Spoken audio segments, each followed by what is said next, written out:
Take a look to the sky just before you die. It's the last time you will. Rock and roll, that's a roar, builds the crumbling sky. Shouts the storm, builds the soul. Привет, привет. Здравствуйте, ребята. В эфире «Говорим и смотрим». Да, рубрика недавно появилась, она вообще с канала РТ Сибирь, ну и решил я ее также сделать и здесь, на канале Патриот Сиб. Да, это третий эпизод программы «Не беременни в 16», живи до 95, шучу. Ну не беременни в 16, не тяни до 95, как бы, дело такое. Так, у меня черный экран, я вижу, сейчас все будет. Блин, классная музыка такая, вообще нормальная. О, нифига себе, какие люди сразу в Голливуде. Привет, Вован, рад видеть тебя. Они счастливые и безработные. Слушай, надо было счастливые и безработные, да, назвать? Да и пофиг, ладно. Так, ну что? Да, поздновато запустился, согласен, ну, так вышло. Опа. Опа. Опа. Семья — это ответственность на всю жизнь. Понятно вам?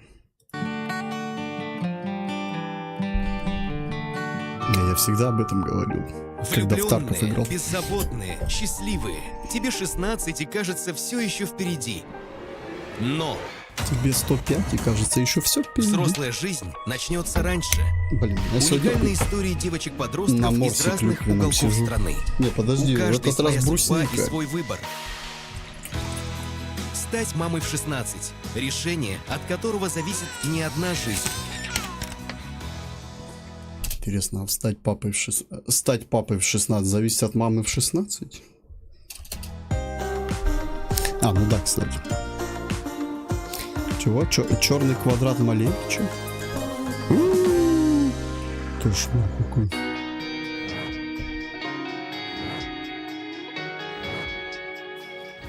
Привет, меня зовут Юля. Пока. Юлия, Москва. Мне 16 лет. Я живу в городе Москве. Ай. Блин, чуть клюкву не пролил на клавиатуру. Маленькая да удаленькая – это про меня. За Я ростом думал, метр про 50 Москву. скрывается вспыльчивый и буйный характер. Если меня разозлить, я и ударить могу. Я себя считаю сильным человеком, потому что многое пришлось пережить. Юля трудный ребенок, ее очень трудно Математику. переубедить в чем-то. Что там еще в школе-то и иногда у нас переживают? бывают с ней стычки. До 10 лет я Так, была нормально пай-девочкой работает. своих родителей. Маме Наталье Владимировне 45 лет. Она логопед, О, получает 80 чьи-то ровесники тысяч. тут. Папа Василий Петрович работает в IT-сфере. Его зарплата больше 100 Чьи-то тысяч ровесники рублей. здесь. Он воспитывал меня в любви. На ночь читал сказки и задаривал подарками. Я была папиной принцессой, ради которой он был готов отдать все деньги и мир к ногам положить. Я себя чувствовала в тот момент самым счастливым ребенком на свете. Папа заботился и о моей старшей сестре, хоть Марина Сижу ему не постоянно, родная да? дочь. Надо подальше Она всегда от сидеть. первого маминого Пойду я брака. с той комнаты Ей посмотрю. 24 года, работает менеджером по информационному нормально сопровождению программных продуктов и получает 70 тысяч в месяц. Живет с парнем Александром, он видеооператор, ему 31. В детстве Юля была достаточно избалованным, залюбленным ребенком. Отец постоянно ее баловал как-то, потакал ее хотелкам. Она могла вредничать. Мы жили дружной семьей, но в один день сказка закончилась. Мама встретила другого мужчину. Че у тебя за смайлики Я такие очень встревоженные? тяжело пережила их. Я тоже переживаю. Настроение лета. Конечно, конечно. По всей России Лаймон Фреш. Только лайм, лимон и Ой, я, лето. кстати, пил этот напиток, Расставание. кислятина еще та. Я очень люблю папу, и я была очень зла на маму, потому что она была инициатором развода. Я уговаривала ее на то, чтобы Какой красивый она не разводилась с розовый папой. экран. У меня угасли чувства к папе Юлиному. И жить ради того, чтобы жить, а не любить, я не могу так. И я Она сказала, что маленькая и дрочливая. Ладно, не буду. Кстати, у этого слова второго два смысла. Но так как она маленькая, мы обсуждать эти не будем смыслы два. Значит, первый смысл это просто она дерется с кем-то постоянно. Второй смысл, она маленькая, нельзя про нее такое говорить. Я все-таки надеялась, что Юля меня поймет уже потом, когда вырастет. Первое время после расставания папа жил у нас, в надежде, что мама одумается. Но этого не случилось. Чтобы мама видела мой протест, я перестала ее слушать и превратилась в настоящую бунтарку. Я даже забила на учебу. Да, и пошла гулять под Это мостом. был прям, по-моему, очень серьезный Понятно. для нее удар. Это очень не то, что долго вы дома я сидите за переживала компом. тоже. Она со мной Можно не сходить общалась. побунтарить, под Совсем. мостом погулять. Она очень много плакала, постоянно устраивала истерики. Впоследствии очень сильно поменялось поведением, вот показывала вот Что этот она вот на бунт, это? недовольство. Блин, на кого же похожа эта девушка? Не могу вспомнить. Блять, с канала ТНТ где-то видела, прикольно. Что-то есть схожее у нее с этим. Физрука смотрели сериал? Там это... Училка-то, ё-моё, с физруком. Физрук-то пытался все к ней подкатывать-то. Вот, точно. Что-то, блин, не знаю. Чем-то на актрису ту похоже немного. Я не знаю, чем такой, блядь. Почему мне ту актрису сразу вспомнил? То ли голос вот этот. Что как это так? Почему вот у меня... Да, голос не схожий, точно. Ладно, я не буду сейчас искать этот сериал, показывать. Голос схожий с той актрисой в физруке, которая физрук подкатывает к блондинке, кто Были вот мама, папа. с Нагиевым-то Почему сериальчик. папа сейчас куда-то в другое место уезжает? Я буду жить с ним. Вот вы мне все не нравитесь, уйдите отсюда. Случайно я вот не пойду ее к папе. сестра? Папа уехал жить к моей бабушке в Волгоград. Чтобы расставание далось Пусть в армию легче, идет кирпичи, мама кто? Вот отпустила это меня к девушка папе в на очках лето. или Но это не маленькая? помогло. Я навсегда затаила обиду на маму. Когда я вернулась, я увидела достаточно страшную картину. Какой-то мужик с вещами у нас дома. Как оказалось, то, что это мамин новый любимый человек. Ну, Юля очень ревновала. Очень ревновала, не давала. И все время В смысле, ревновала, не давала, а кому она должна была давать? Блять, что-то вот опять вот мысли какие-то дурные в голову лезут. Все. Или нет, наверное, мне наушники на слух действуют иногда. говорила, зачем это, не нужно никого. Вот мы живем, и хватит. Вот это выражение ревновала, не давала. А что она должна была мужику там? Фу, блядь. Как вообще об этом можно говорить? Идем Роман дальше. с новым мужчиной не продлился и года, а наши отношения с мамой окончательно испортились. О, нифига себе, вот это у вас, это интересная собачка. Слушай, так вы выпустите ее, пускай познакомится с новым сожителем, да? Я думаю, если он ей понравится, то значит он нормальный парень. Но если нет, значит не повезло. На губной помаде из макияжа только губнуха. Я вообще не обращал внимания. Я пока обращаю внимание именно на то, что они мне рассказывают. Мне же интересно, что там у них в начале-то. На меня так сильно повлиял развод. Во, нифига себе. Слушай, это где так ее сфотографировали? Интересная фотография. Люди в черном, да? Вот родителей, что я перестала Это кого из них сделали? В зеленом обличии, блядь. верить в любовь, пока не встретила. Хоть на Москву посмотреть. Чувствуете эту Москву? Экология, блядь, хуже, чем в Сибе, наверное. Да, кстати, в Сибе экология тоже жопа, я вам скажу. Тут тоже иногда не дыхнешь. А в транспорт сядешь, так это сильно вдыхнешь, такое ощущение, как будто пернули штук 5 точно, минимум. Я смотрю, что все страшные без макияжа. В Москве, что ли? Так там столько народу, что там даже краситься не надо. Тебя могут не увидеть просто. Ты там в толпе потеряешься и все. Нет? Его. О, нифига, у него это ПДУ, это в этом играем в армии. Измеряем дальность. Или, это ЛЦУ, точно, он наводчиком работает.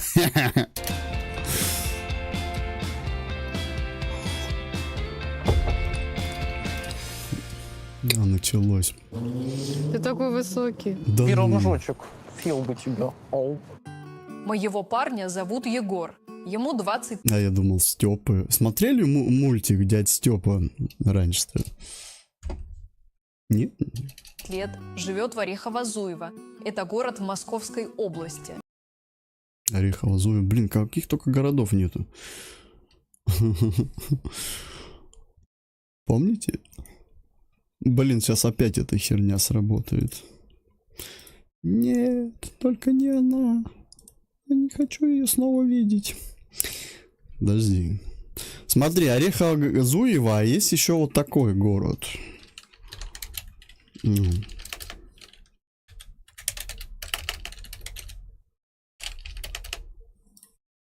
Я раньше о таком не знал вообще. Йоу-йоу-йоу, это Рэмбо. Да. Рэмбо из Кипери, представляю. Ты бы Рэмбо видел бы сейчас из сериала. Он уже совсем не Рэмбо. Я тут недавно их посмотрел, этих актеров на фото. Там уже это засушенные фисташки. Не, ну актеры хорошие были, интересно было их смотреть. Но они очень сейчас старые, не знаю, сколько им лет уже. Такие смешные, блин. Что хочу сказать, не знаю сам. Здорово, Кипель. Давай. Всем просто салам. Кипель. Йоу-йоу-йоу. Кипель Горохова. Да, вот. Орехово-Зуево. Слушай, по-моему, из той же серии, нет? Не, ну, блин, столько названий. Серьезно, вот в Алтайский край особенно еду, когда, бля, я читаю, я просто... Меня больше всего улыбнуло, кстати, я вот, совсем вот, кстати, не улыбнуло поначалу. Ехал обратно с Барвихи. И знаете, какая там была надпись? Не, я понимаю, что это все старое, да, этих событий, все. Украинский. И сверху Новосибирск, украинский. Обратно едешь, там, допустим, город, название украинский, блядь. Я удивился, что они до сих пор, эти таблички существуют еще. Ну, я понимаю, что это давно было все сделано. Я, кстати, заснял на видос. Это даже еще в замедленном виде сделал. Это вот эпизод 3 в Алтайском крае. Уже возврат почти был. Ехал. Знакомься, педофил в 20 лет. А что он делает? Зачем он ее раздел? Ей же холодно. Он подрабатывает массажистом и готовится к поступлению. Слушай, так у него и так неплохая работа. Зачем ты-то ему понадобилась? Вообще не понимаю. Вот прикол, да? Лежит девчонка нормальная, да? Ну ты помассажируй ее нормально, и все, она твоя, блин. Нет, ему 15-16-летняя понадобилась какая-то. И категория совсем другая, вот, да? В медицинский институт. Юля, что ты как маленький ребенок-то? Давай. Ну не поз... Ну все понятно, ему маленький ребенок, все ясно. Он, короче, это ребенка, он удочерить захотел просто доченьку себе сразу, чтобы не рождать. А от нее потом еще кого-нибудь родить. Блять, странный тип. Слышь, Наташенька, мне этот мир не мил. В копилку дурацких песен. Эдман, что это такое? Позорь меня. Селфи. Смотри, он меня сожрал. Мои цели и амбиции — это поступить в медицинский, стать хорошим врачом и помогать людям. Массажистом-гинекологом? Кстати, ништяк, идея. Жене понравится, она оценит. С их проблемами. Егора я увидела на сайте знакомств. Стали переписываться. Я рассказала... Перепихиваться. Короче, прикол в том, что он мало того, что сейчас девчонок щупает. Он еще и хочет гинекологом хорошим стать. Нормально, о пацан. своих законах Будущее из-за у него развода будет. родителей. Он меня поддерживал. У нее была зафотошопленная фотография, поэтому я и поставил ей лайк. Ну, собственно, как и работают сайты знакомств. Ну, мне случайно палец это на лайк упал. Я думаю, ну ладно.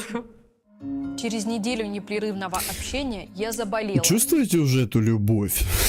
Блять, я вообще не представляю их вообще просто. Такое ощущение, как будто приехала какая-нибудь...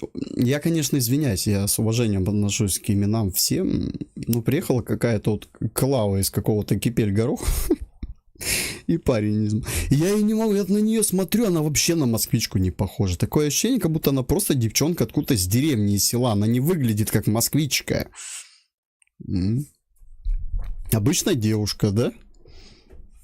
Ты опять балуешься этой гадостью? Какой? Нет, брат, я не употребляю ничего. Ты что, завязывай. Какая она красотка, блин. Что, тебе понравилось? Ты бы с ним потягался бы за нее?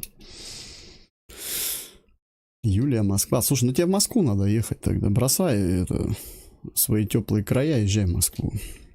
Может, они еще там остались. А, так подожди, она родила, ты возьмешь это с прицепом. Правда, маленьким пока. Вчера услышал на стриме, вспомнил про Леху, собирающего такие песни. Какие песни? Если Кипель Горохова какая-нибудь, давай, кидай. Вообще стопудово послушаем. Хорошо тебе мучение глаз, я не хочу страдать.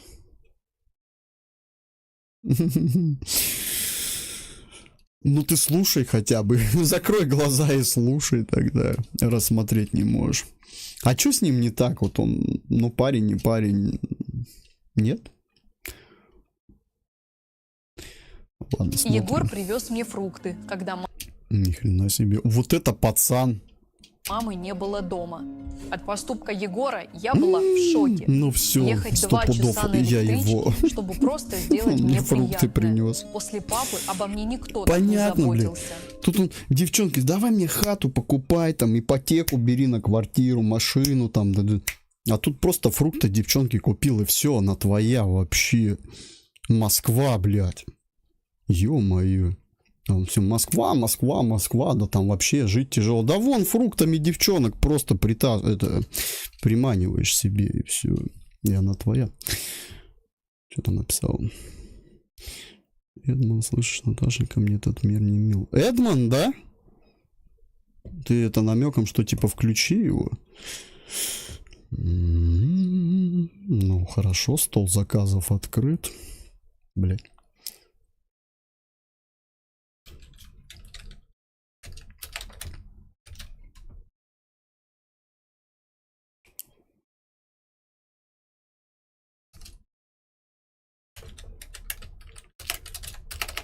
Но он даже, по-моему, такой не находит.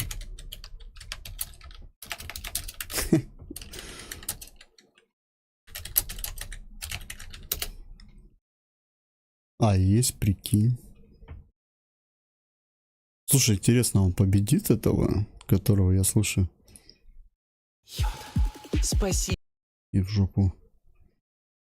Слышишь, Наташенька, мне этот мир не мил, чтобы тебя забыть. Не, ну у нас Юлия, кстати, не подходит. И ты забыла все, и красный Жигули у дома твоего. Из красного Жигули бабками повеяны, продала суверена, а я тебя так люблю. Душу свою продала, так тебя сейчас тралала, а ты меня даже ни разу не поцеловала. Блин, слушай, ты где нашел этот шедевр? Я буду теперь каждый стрим Таркова начинать под эту песню. Прошлое откину вдаль. Убегай, моя малая, слышишь, прошу, убегай назад. Мне этот мир не мил, чтобы не, Наташа стопудово теперь это завоевана им. Время давно прошло, и ты забыла все, и красный Жигули у дома твоего. Из красного Жигули бабками повеяны, продала суверена, а я тебя так люблю. Душу свою продала, так тебя сейчас тралала, а ты меня даже ни разу не поцеловала. Нет, слушай, я не могу больше слушать. Я думаю, я буду его Дырявить поклонником. этот яд, убегай, моя малая, я любить твои не рад. Позабуду то, что было прошлое. У него есть еще шедевры? Пойду уши помою. А то мне дальше слушать же надо.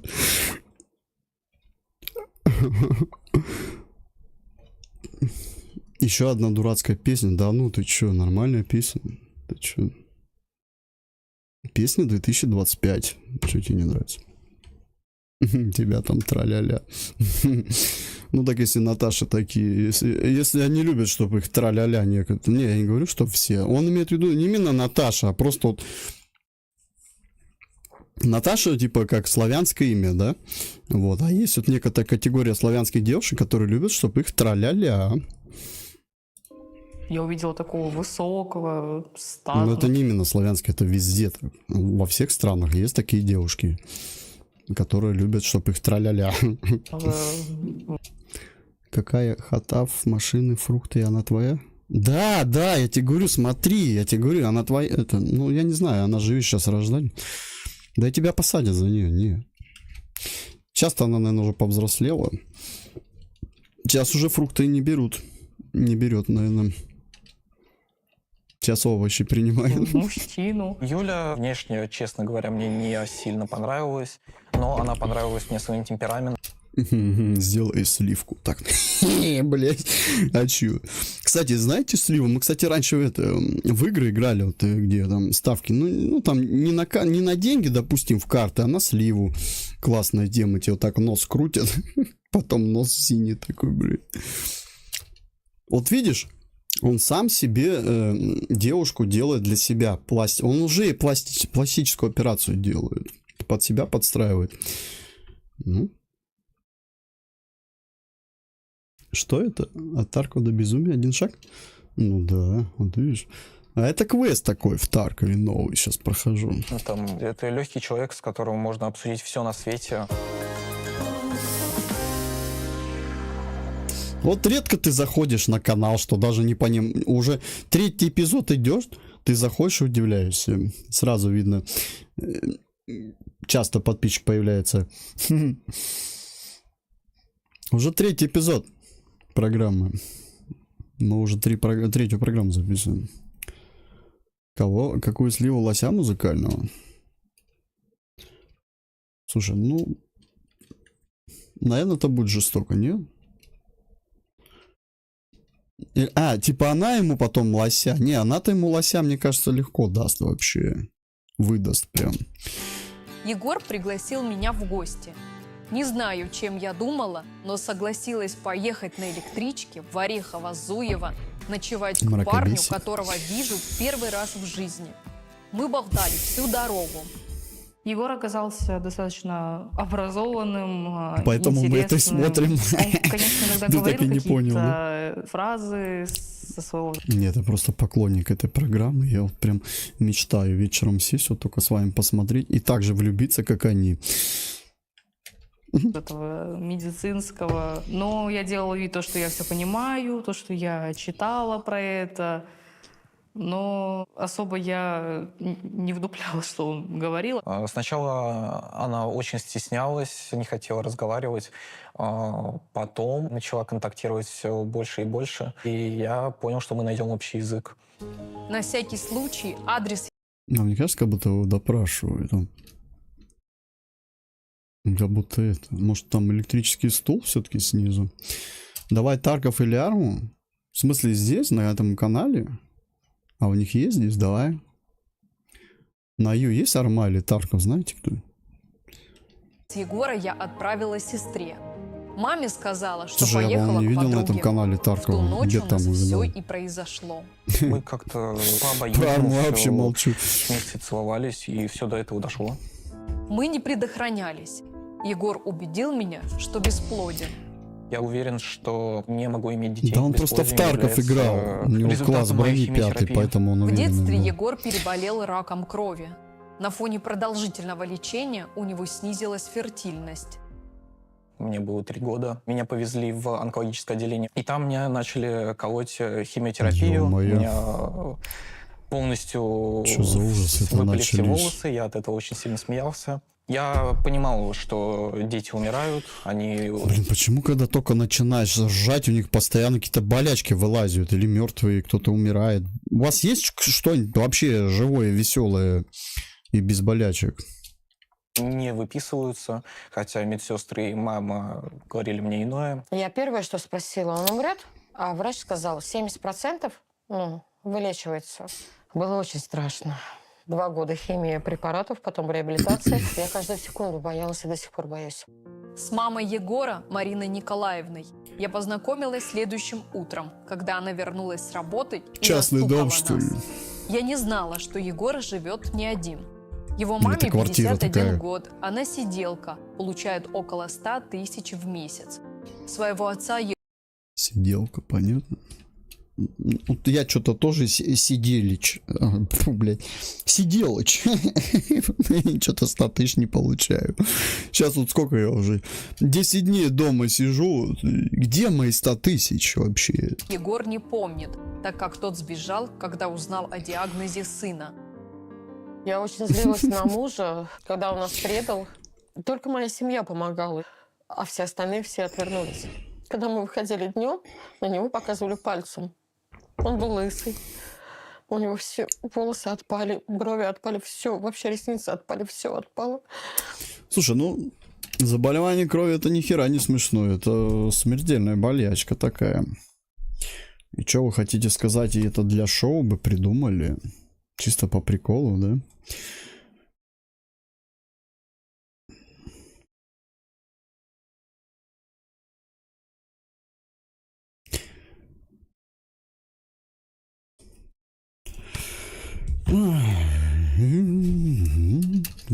Это было издевательство. Я реабилитировался, пытался... Мне вот просто одно непонятно.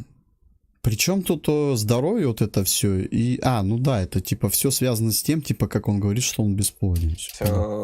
Заново учиться ходить, писать, читать. К счастью, у меня это довольно активно получалось. Для меня слушай, много значило, на него что посмотришь, Егор вообще не открылся подумаешь, что он мне и болеет, рассказал болел свою чем-то или историю. что, да, обычный Я человек. подумала, что это шаг к серьезным отношениям. И я у него задержалась на месяц. Приехала к маме, собрала вещи, сказала, что немного поживу у подруги. Она была не против, ведь за моей учебой уже следить не надо. После окончания 9 класса я решила никуда не поступать, взять время подумать. А маме Егора пришлось соврать, что мне 18.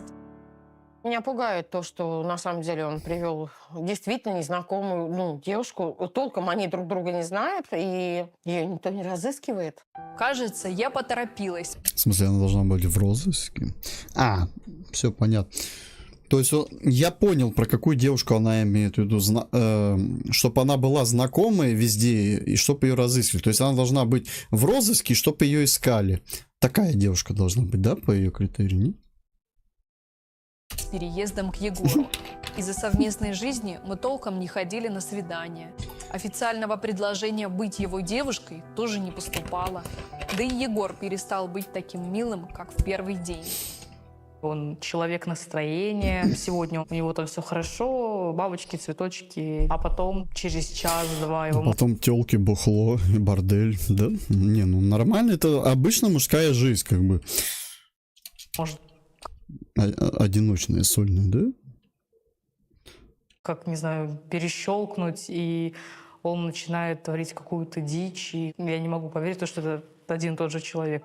Свою переменчивость в настроении Егор объяснял побочкой от сильных препаратов, которые он принимает до сих пор. Я хожу к психотерапевту, у меня диагностирована глубокая форма депрессии и пограничное расстройство личности. Ты там что писал? Лося музыкального. Так он скоро пропишет с таким состоянием-то. Ну и вот если у него такая сейчас ситуация со здоровьем связана еще с психологией, какие ему дети-то вообще? Ему бы с собой бы справиться, по идее. Я принимаю антидепрессанты и нейролептики, чтобы как-то контролировать себя и лучше себя вести с окружающими меня людьми. Поэтому я сильно не злилась на Егора. Больше меня раздражала его мама. Юль, ну ты же девочка на самом деле. Давай, ты просто встанешь и уберешь это все, весь бардак. Все, отстань от Юли. Что значит отстань от Юли? Юля женщина. Юля должна это все делать. Егор всегда был на моей стороне во время ссор с мамой. Но только когда был дома. А приходить он стал все позднее и позднее. Массаж просто заказывают Почему так долгие. поздно пришел? Где на работе? Продлевают У часто. тебя работа наверное. допоздна. Ну, Юль, я как бы гуляю, общаюсь с людьми, я свободный человек. Свободный человек? Ну, да, я тебе вроде ничего не обещал такого экстравагантного. Короче, ему нужен охранник, охранник, что у них, кровать, да? Охранник кровати. Вот. Она неплохо ее охраняет. А он будет просто гулять, приходите. Зато у него уже будет все расстелено. Если замерзнет, там погреться можно рядом. Правильно, ничего не обещал. Ну да, в смысле, он же с ней не спит, получается. Он с ней просто подожди, она говорила, что у них там понятно, значит. Я думала, у нас настоящие отношения. Я думал, он просто будет как это, домой придет, допустим, зимой, погрелся, да, кровать расстелена и пошел дальше гулять. Блин. А там таки можно в 20 лет спать 16-летними, раз они больные. Да фиг его знает вообще. Тут, знаешь, по-моему, в программе... О, что там за тип идет? Ага, что, кто это? А он, оказывается, мне ничего не обещал. Да еще и врал. Ты типа Калифан? Ведь я жду ребенка. Ну, жди. Жди ребенка.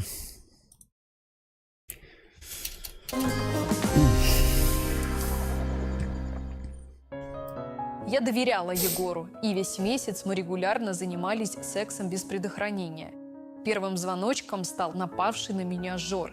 Можно, пожалуйста, картошку фри, сэндвич с курицей и тарталетку с вишней. Кусок пиццы сырный. Куда столько заказываешь? А что, я не ела весь день?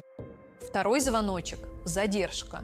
Меня мучает предчувствие, что я залетела. Но как это возможно?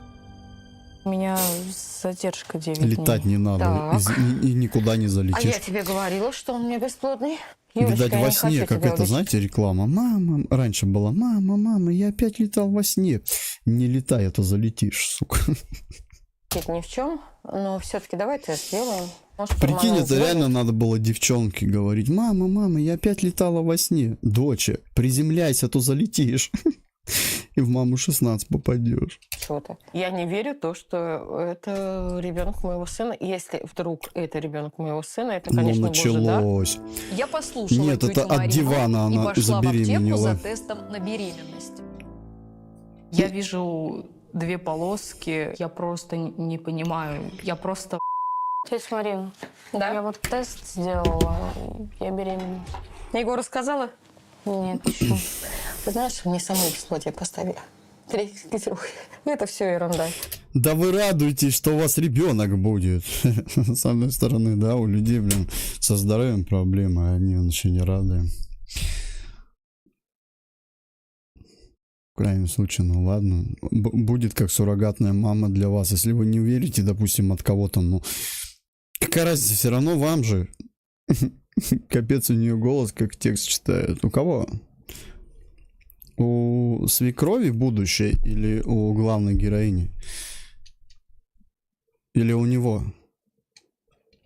Да какая ерунда же. Мне 16 лет, у меня ни работы, ни учебы, вообще ничего. Сколько? 16. Юль, ты же сказала 18. Я немного преувеличила. Ты понимаешь, что если сейчас вы не поженитесь... Вот, блин, еще раз паузу нажму. Опять вот говорю. Паспорт. Вот паспорт, стопудово. Паспорт. Пока в паспорте не увидишь возраст, блядь. Вообще, даже вот целоваться лучше не надо. Не обниматься и... Все. У малой, когда она за кадром рассказывает. Ну, потому что они не актеры.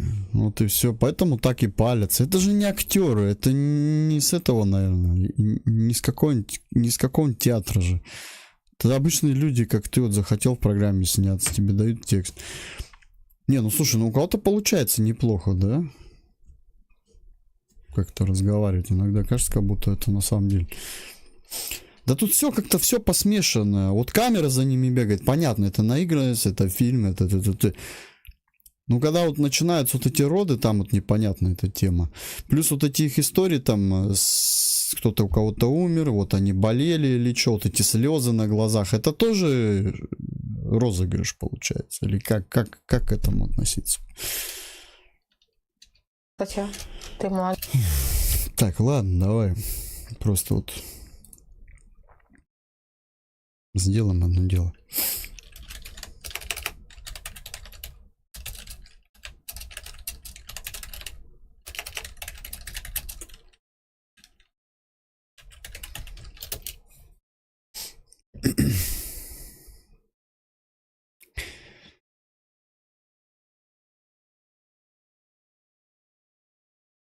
Смотри. Беременна в 16. Реалити-шоу, в основе которого лежат реальные истории. Однако, для выразительности и стройности сюжета продюсеры иногда искажают действительность, добавляют дополнительные линии и даже меняют ход истории. О. Пожалуйста, интернет в помощь. Люди же, они тоже интересуют, что за херня, как бы.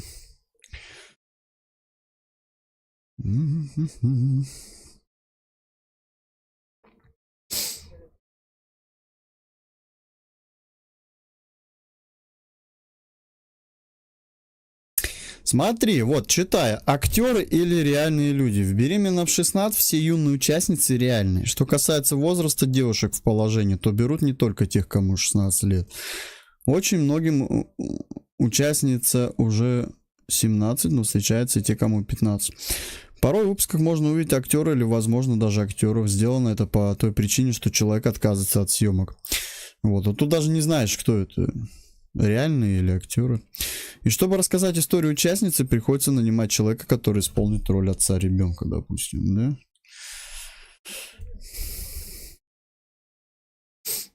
Ну вот, тут даже девчонка одна признавалась, что в реалити парень играл актера. Ее парня играл актер. Да ёб твою мать, блядь, вам чё, сука, гулять негде, блядь? По домам. Время уже детское закончилось. Вечно под окном тут соберутся. Это...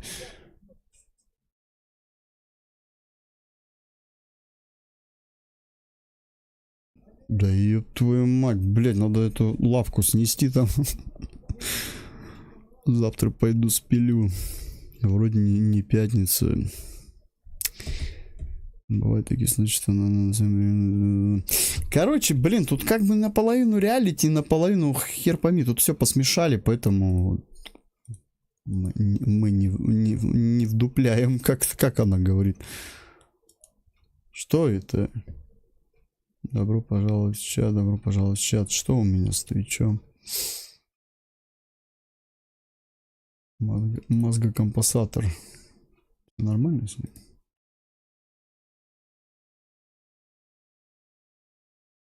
Да, вроде работает. Так, ладно, все, продолжаем смотреть.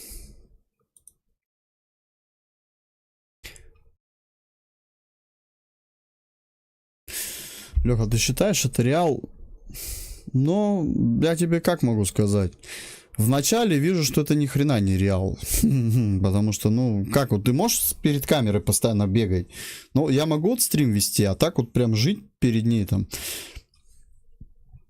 Если, допустим, у меня бы реально были отношения, мне как-то было бы, не знаю, не по себе бы. Я бы все равно бы наигранно себя вел. Я бы, может быть, как-то вел себя помягче. Да там, как же так, зная, что меня там увидят, я что буду там... Ну, все равно камера, она давит, мне кажется, на тебя. Ну, именно, если ты прям будешь повседневно жить, вот как они, допустим, под камерой. Сам посуди, снимать до беременности после. Поэтому я говорю, тут хрен поймешь. Слушай, братан, надо просто сходить там и сняться. Потом расскажешь, как там, ладно. В чате напиши, слушай, это, Лех, я там был, там, короче, тема такая.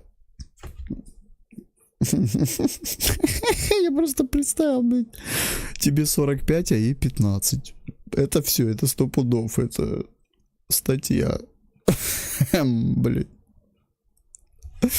Это вообще жесть. Ты думаешь, девочки приходят, продюсеры, говорят, мне 16, и я сейчас забеременею, их начинают снимать? Ну да. Приходят. Я чувствую, во мне есть кто-то. Давайте кино снимем. Давай. Олетка, ты вообще соображаешь, что ты делаешь? Ты маме сказала? Я не знаю, как ей сказать. Она думает, что я живу у подруги. Какие твои варианты? Просто как бы тебе сказать, если было бы это совсем все реальность, было бы не смешно. Мы же понимаем, что это половина угар. Вот и сидим угораем. Что мы будем делать? Рассказывать всем все. Мне сейчас очень страшно и стыдно то, что я обманула с возрастом, но я приятно удивлена то, что... А что так мало сказала? Надо было сказать, мне 30. И все, 30-ничек. Ада, значит, и Егор может хорошо 18. Как-то маловато взяла, да, вверх планочку. Надо было 30 сказать, и все. Вот такое дело. Я немного залетел. И что мне вот с этой информацией делать? Тест бракованный, значит. Но у меня задержка 9 дней, у меня больше. Что ты мне мозги тут начинаешь пудрить? Ты меня зачем Ты обманывал? видишь, он уже нервничает, он тебе сейчас лося пропишет точно. Беги. Не-не-не, вот это я не хочу брать. Ты как бы смотри. Вон, он уже достает, он сейчас биту достанет, убегай. Спасайся. Тогда продюсеры, провокаторы педофилии. Блин, я не знаю, вот надо посмотреть, а их сейчас где вот найти, эти первые выпуски «Беременна 16»? Вообще, какой посыл был изначально у этой программы? Вот, сейчас уже все, сейчас уже вплоть до того там в конце, ну посмотрим, что Юлия скажет в конце. Все зависит от того, что говорят они в конце. Говорит, не надо так делать, не надо, не страдайте, не будьте дураками. Вот, ну... Такого мало, услышь, по-моему. Надо конец вот именно. Хэппи-энд этот послушать. Мам! Что? Где моя бита? Справка, что я бесплоден. Ну, Егор, что случилось? Юля, ты беременна, оказывается? Мам, тащи топор. Да? Блин, слушай. Я знаю, она мне сегодня говорила. Ну, и в чем проблема? Ребенок у тебя будет. В смысле, какой ребенок? Я бесплоден. Слушай, какой ребенок? Я сам ребенок, блин. Ну что? Ну, пойдем. Не-не-не, я это жрать не буду. Не шри. Не шри. Она где-то нагуляла. Чем-то она гуляла, она от меня не отходила. Я нагуляла. Она не отходила от меня. Она все время со мной была. Она ничего не гуляла. Сейчас я невероятно взбешен, потому что Юля знает, что я бесплоден, и сейчас пытается мне что-то доказать своей бумажкой. Конечно, она вселяется в твой организм и прям вот это полностью тебя сканирует. Экзорцизмом занимает. Когда продюсеры Так, это я читал. Тют-то что они говорят? Им скажут, продюсер, только ему 20, а ей 16. Ну, явно ему не 15, видно же. Ему лет 20, больше даже, я бы сказал. Он уже такой А мама тип. этому всему еще и собирается как-то поддакивать. Я очень понимаю, что Егор сейчас растерян, но ребенок придаст ему какую-то вот силу, которую он будет двигаться. Конечно, он сам с ним будет играть в машинке. То есть, наконец-то они вместе будут в песочницу ходить. Ну, потому что он сам еще как ребенок.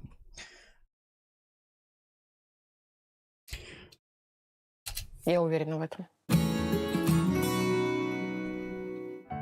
Мысль о бракованном тесте не дает покоя.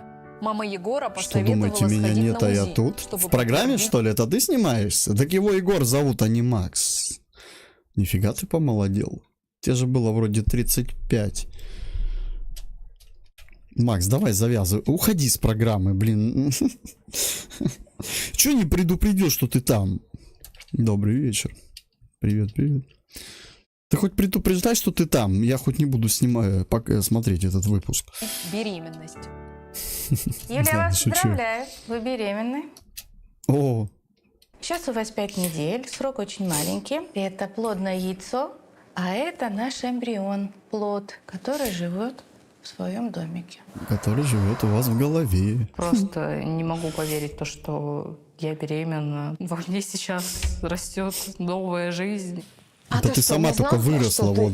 Кого-то выросла, ты еще не выросла даже, Да, уже он там кого-то связался. растишь, блядь. Ну, узнал чуть попозже. Вообще у тебя мозги-то где были? Чего мозги-то? Чуть попозже, когда тест она уже принесла. Как принесет, так и унесет. Ты знаешь, как бы, в чем проблема. Она говорит, что это твой ребенок. Пусть говорит. Ты своим холодным отношением сейчас под статью себя подведешь. Ты это понимаешь хотя бы? А что мне вот сейчас вот принимать ребенка? Да он оправдается, он говорит, что он больной. У него что там с нервами не в порядке, и все. Его просто в больницу отправят на лечение, и все. Он даже не пойдет по статье. Наверное, да? По идее. Или как?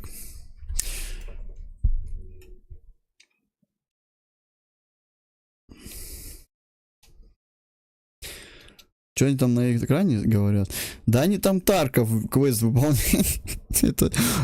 это Тарков просто на минималках. Че, ты так и не понял, что ли?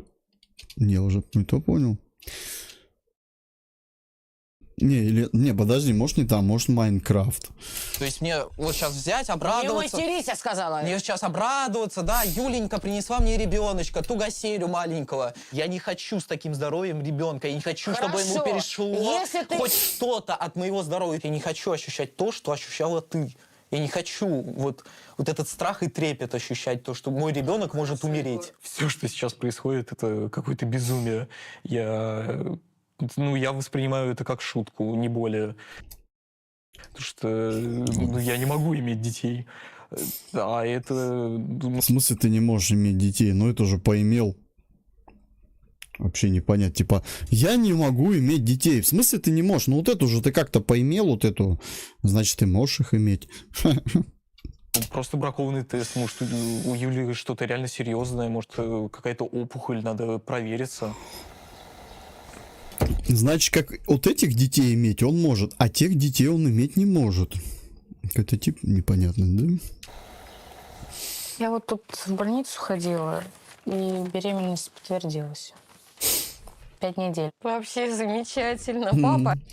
Папа, неси биту. Что ты мне эту фикцию даешь? Ой, ты моя девочка.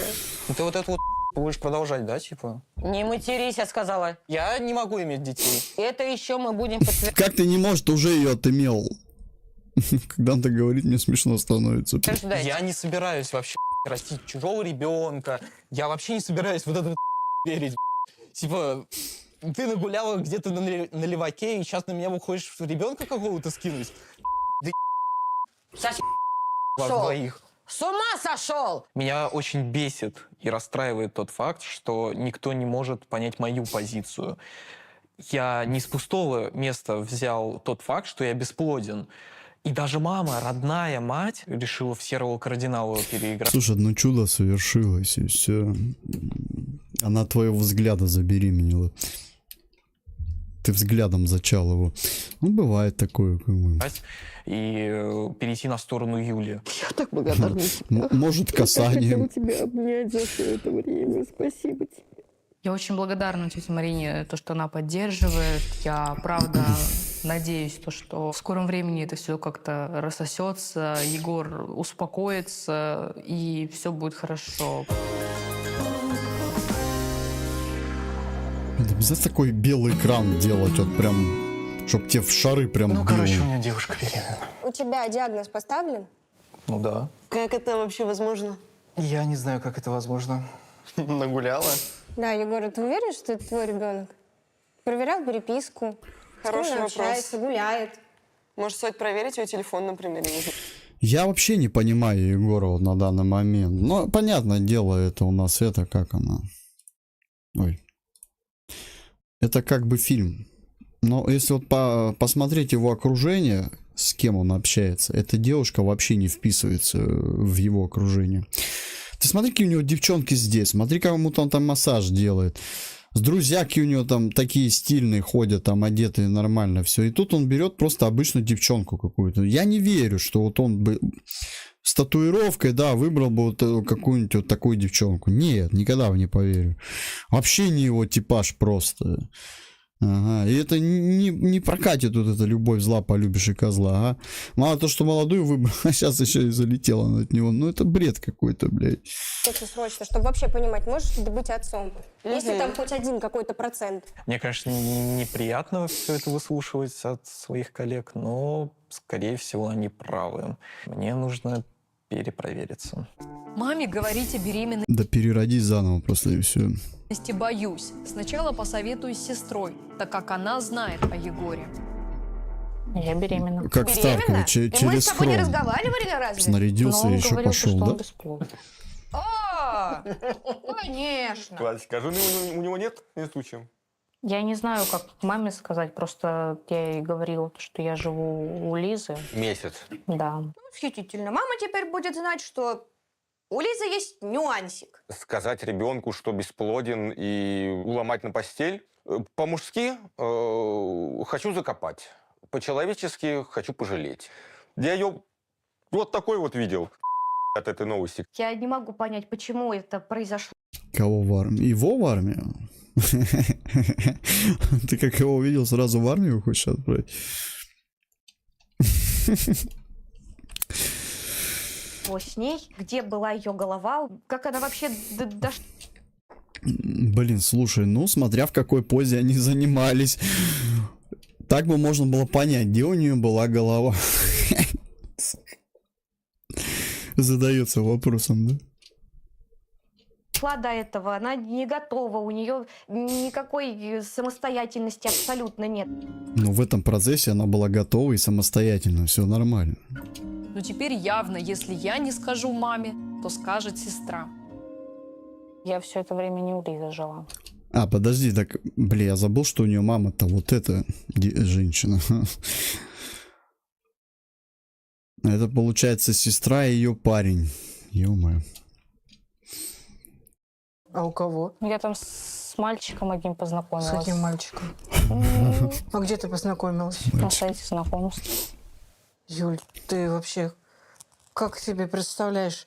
Говорят же на сайте знакомства одни маньяки. И что это за мальчик? Егор. Зачем меня так обманывала? Я бы не пустила. Естественно, я бы тебя не пустила. Понятно, Значит, одни смотри, маньяки. сейчас ты переезжаешь домой, и больше, чтобы я никакого Егора не слышала. Я беременна. От Егора? Я, кстати, подтвержу. Да. На сайте знакомств и маньячки. Они об этом просто не говорят. Что Егор? Ну, понимаешь, тут такая ситуация, он бесплодный. Это что, от воздуха, что ли, забеременела? Он тебя обманывает. Он мне справку показал, у него бесплодие. И что, он теперь ребенка не принимает? Я думаю, что он одумается. Все будет хорошо, я поеду к нему, мы будем жить Нет, только не вместе. сегодня. Юль, сегодня ты остаешься дома, я тебя ночью никуда не отпущу одну. Я считаю, что это моя ошибка. Если бы она пошла... Голова была там же, где и у него поза 69. В смысле? Типа они через эту позу забеременели? Уже, ну, необычная программа. Учиться в колледж, то эта бы ситуация, возможно, бы могли бы избежать. Ой, ты как что-нибудь напишешь? С днем рождения тебя. Че, уже пацан или девчонка? Кто родился-то? Уже что ли? Так быстро? Уже родился, прикинь. С днем рождения он поздравляет. Даже роддом не понадобился. С днем рождения тебя. С днем рождения, моя дорогая любимая доченька. С днем рождения тебя. Поздравляю тебя, мое солнышко. Загадывай. Блять, я представил. Заходит с тортом с днем рождения тебя. Сама, короче, это ребенка с днем рождения уже поздравляет на будущее, да? Который там в животе. Троллинг такой для дочери. Это такая: мам, ты чё, с ума сошла, блядь? Твое желание, пусть оно сбудется. Так подумай хорошенько. Загадывай двойню. Ну, часов 10, наверное. Рано еще. Тройню загадываю. Нет, я поеду к Егору. Ну, вдруг он подготовил сюрприз. Если бы он Слушай, а может подготовил 5 сюрприз, родиться он бы за сейчас раз? бы здесь уже был. Ну, может, он не хочет здесь, может, он дома меня ждет. Я хочу окончательно все решить с Егором, потому что эту ситуацию нельзя откладывать. В смысле они не учатся? У них, как бы тебе сказать, урок сейчас в школе проходит, наверное, да? Это у них учеба такая интересная. Анатомия плюс биология и что там еще у нас? Какие еще там предметы есть? Ну, к ОБЖ это не относится, конечно. Один годик, одна свеча. Кому 1 годик? Ну да. Но потом надо решать здесь и сейчас. Я открыл ваши анализы. У вас всего 3% жизнеспособных сперматозоидов. Вероятность наступления естественной беременности крайне-крайне низкая. Обычно люди с такими анализами проходят ЭКО. Учитывая всю биологическую вероятность, я не думаю, что... Да балаболы врачи некоторые, нехер их слушать. Сам знаю, как бы от знакомых. Тоже говорили, ой, у вас все плохо. Потом все нормально. И родили, и все. Слушай их больше. Они ошибаются иногда, это свойственно. Это человек, он может ошибаться. Что 3% эти могли как-то стрельнуть, и, скорее всего, Юля реально нагуляла. И мои коллеги правы. А Привет, мои хорошие. Да. Он ничего мне там не оставил. Должен? Ну, у меня просто сегодня день рождения, я думала, подарок какой-то. Ты обалдел, что ли? Конечно, сейчас придет, скажет, пока-пока. Это мой тебе подарок. Иди тест проходи, анализы сдавай. А что ты мне не сказал ничего? Да ты моя, ты рада, с днем рождения тебя, девочка моя. Давай тогда ужин сделаем какой-нибудь, да? Я на самом деле сейчас растеряна. Мне Юля только сейчас вот сказала, что у нее день рождения. Ну, надеюсь, что Егор на самом деле приготовит ей сюрприз вечером. Конечно. Вот это. Вон уже идет сбитая в рюкзаке. Но у меня вообще-то день рождения. Я помню. Я у врача был. Я не могу иметь детей, у меня фертильность низкая. В смысле ты не можешь иметь детей? Ну, вот так вот. Ну, значит, ошибся твой врач. Успокойся, выдохни. Ты тоже выдохни. Как он сказал? Фертильность? Подожди. Я у врача был. Я не могу иметь детей, у меня фертильность низкая. Слушай, я знаю, что такое фертильность. Сейчас. Секундочку.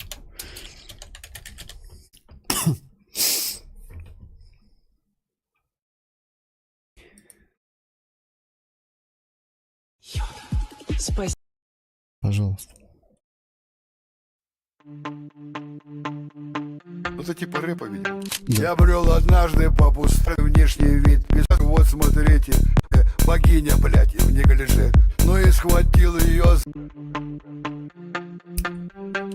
1, 2, 50-50, я песок и не фертики. 1, 2, 50-50, я песок и не фертики. 1, 2, 50-50, я песок и не фертики. Стопудово. В смысле ты не можешь иметь детей? Ну, вот так вот. Ну, значит, ошибся твой врач. Успокойся, выдохни. Ты тоже выдохни. Справку и пересдачу. Это я тебе говорю. Ну, а ты что смотришь? Тебе тоже Да, ты что смотришь? Иди отсюда. справку показать-то? Ну да, покажи, потому что за фигня, Егор? Я все время дома сидела. Да, я постоянно на работе, я постоянно на учебе, я знаю, что ты тут делаешь и чем ты тут занимаешься. Ты что, совсем, что ли? В смысле я нагуляла Ё-моё, ребенка? Иди нифига к на другому матершинницу. врачу. Что значит, что ты делал? Поменяй врача. Поменяю врача, он мне скажет вот то же самое. У меня просто ощущение, что об меня вытерли ноги. Я бы тебе сказал, что об тебя вытерли, но это будет грубо звучать для твоего возраста. Я не хочу здесь оставаться. Он показал свое поганое лицо. Просто... Поганое лицо свое показал. А раньше у него лицо чем-то отличалось, что ли? Или он тебе только сейчас показал? Ой, смотри, это я, здрасте, да? Блин, такие люди смешные иногда бывают. Алло, мам, забери меня, пожалуйста, из этого дурдома. Мне Егор такой фигни наговорил. Что он сказал? Он сказал то, что он там сходил к врачу, у него там подтвердилось бесплодие, то, что он не может иметь детей, и я нагуляла. Собирай вещи, ты мне скинь, пожалуйста, адрес, я за тобой приеду. Хорошо, давай. Юль, Что такое? Ну что вот это начинается? Я все время дома сидела. Вы видели меня постоянно. Ну вот что это? Тут, кстати, вот двоякая ситуация. Ей надо было показать ему паспорт, а ему надо было ей показать справки все. Что с ним реальные проблемы, блин. Ну, вот, кстати, вот люди вот больные, реально, вот они есть в жизни такие. Я считаю, вот по-честному надо показывать все свои прелести перед тем, как в постель ложиться. А то потом, когда время-то подходит, и после этого... Слушай, а я, оказывается, вот этой херней болел. Поэтому вот я не прикалываюсь, я серьезно говорю. Вот сейчас время дошло до такого периода, что надо и паспорт спрашивать, и медкомиссию идти проходить сразу. Потому что, ну... Не каждая девушка будет вот с таким парнем. Это факт. Зачем им надо вот с психами возиться, с одной стороны? Ну, я, конечно, все понимаю. В жизни всякое бывает. Все, ну, она же не мамка его. Ну, ей это тяжело. Во-первых, может она пострадать. Ребенок может пострадать в будущем, да, допустим, от человека, который не может со своей психикой управляться. Ну, даже сейчас он психует. А что будет потом? Все, это все пройдет. Я поеду домой. Будет сбитый за ней бегать. Сейчас я хочу Викинг, домой. блин. Представляешь, вот сейчас он среагировал, вот он накричал на тебя, ему врач Так все поставил начинается с этого, диагноз, потом леща ей даст. потом Ну. он придет, посидит, и потом будет все это переваривать. Понимаешь, это как-то вот так долго-долго доходящее. это Вот называется. когда до него дойдет, пусть он, не знаю, приедет или напишет. Сейчас я не хочу здесь оставаться. Мне сейчас стыдно перед мамой Егора. Я вижу, А до него не дойдет. как она метается. Блин, давайте я так между буду просто мной делать и говорить. Егором. А до него не дойдет, потому что ему друзья, во-первых, лялякают. Во-вторых, реально тебе надо тест сделать. Сейчас вот тема такая постоянно идет. Потому что, ну, с одной стороны, и его тоже понять можно именно в этом моменте, что он реально, ему сказал врач, там, все, ты уже бесполезный, блядь. И тут бац, она реально забеременела, да, с одной стороны. Ну, я хоть и шучу, угораю, но его тоже можно понять, он не доверяет, может, она реально где-то нагуляла, кто ее знает. Тем более девчонка молодая, если она так легко с ним начала встречаться, еще мать они так легко обманули, значит, девочка гулящая, это стопудово, допустим, да? Она также могла с кем-нибудь с другим погулять. Поэтому вот в этом, да, его можно понять тоже. Ну, а что ты, ну, сходи тест сделай, что тебе сложно, что ли? Вон, кинь ему, вот, смотри, это твой, все. Нет, тут начинаются вот эти титки, вот эти титьки мять там. Да что, да ты мне не доверяешь. Да... Как он будет тебе доверять, если вы, сука, с ним месяц, 2-3, может, встречаетесь? Ну, как он может доверять? А доверие это долго. Это, я не знаю, сколько с человеком надо пробыть, чтобы тебе доверяли. Так что тут дело такое. Зачем? Есть прокуратура, пишется заявление и тут-ту. Вот поэтому, чтобы вот это вот туту не было, паспорт. Похер вообще. В интернете познакомились, на улице, насрать. Паспорт покажи. Некультурно спрашивать. Иди в жопу. Все, пока. Я Юльку очень хорошо понимаю. Вот если бы со мной так поступили, я бы даже за вещами не пришла бы. Я просто... Сейчас людям на слова вообще нельзя верить. Вот честно. С возрастом я имею в виду. Они вот наведут вот этот свой макияж, вот этот на лет 40 вперед, да, сиськи вот эти надуют, губы надуют и ходят. И чё? И ходит, ей лет 13, блядь, она выглядит на 30, идет там такая деловая, айка свой курит, такая модная, с бутылочкой пивка, не знаю, может там дядька какой-то купил. Ну и чё? И вот реально встрянешь вот из-за такой. Не, пацаны, надо с этим делом быть аккуратным. Ну, бы в лицо ушло. Сейчас молодежь рвется, и быстрее надо взрослыми стать. Егор даже Просто не вышел прикол из в своей том, что комнаты когда к приходу моей мамы. именно взрослость идет к работе, работать надо. Они работать не хотят. То есть они хотят быть взрослыми, но работать они не хотят. Зачем? Интересный вопрос. То есть для них взрослость это заключается Секс, сигареты, алкоголь, вот это музяканье, сиськи накачивание, губы накачивание, там бровки вот так вот как козырьки. Вот такая вот вся фишка получается. А как дело касается работы, да я еще маленький. Тоже интересный вопрос, как она забеременела. Если я сегодня был у врача, Да, мне да, я подтвердили про мой это и диагноз, говорю. который у меня был. Нет, так невозможно. Юль, скажи мне, пожалуйста. Это же его ребенок. Ну, естественно, мам, куда я ходила? Я верю Нет. своей дочери.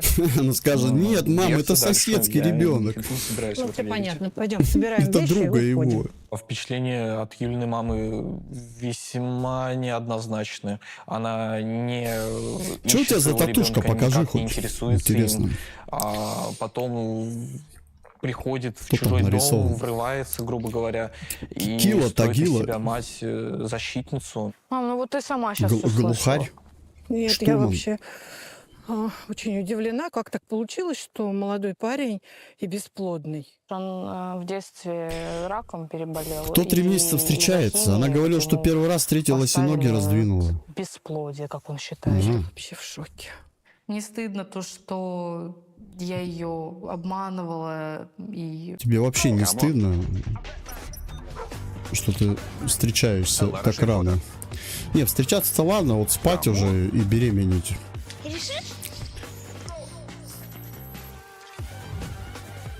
Камон. Быстрый, четкий, умный. О, Siemens 35 рекламирует. вообще уехала. Я Не хотите чувствую купить на сейчас то, кнопках? что она А чё? за меня Юность готова рвать вспомните. Быстрый.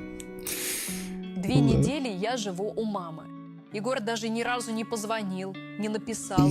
Токсикоза нет, чувствую себя хорошо, но настроение паршивое. Я рассказала своей лучшей подруге Лизе о беременности и пожаловалась на Егора. Ну зачем тебе тогда Егору нужно? Расставайтесь с ним. Да, Если он встречайся считает, со что это не его мной. ребенок. Смотри, какая розовенькая Понять можно, сколько и светленькая. Зачем ты ему оправдания ищешь? Это уже Блять, все. что у этого дебила, что у этой дебилка, вот и все. Абьюз. Он не просто не справится. Куда еще хуже. Да, бросай всех, бросай все. Иди в окно, выйди. Я твоя подруга, я тебе всего хорошего пожелаю. Этого придурка тоже советы. Да она по-любому где-то шляется, да она проститутка. Блин, слушай, нынче такие друзья хорошие, даже в программе показывают, да? Карифаны прямо от души, блядь.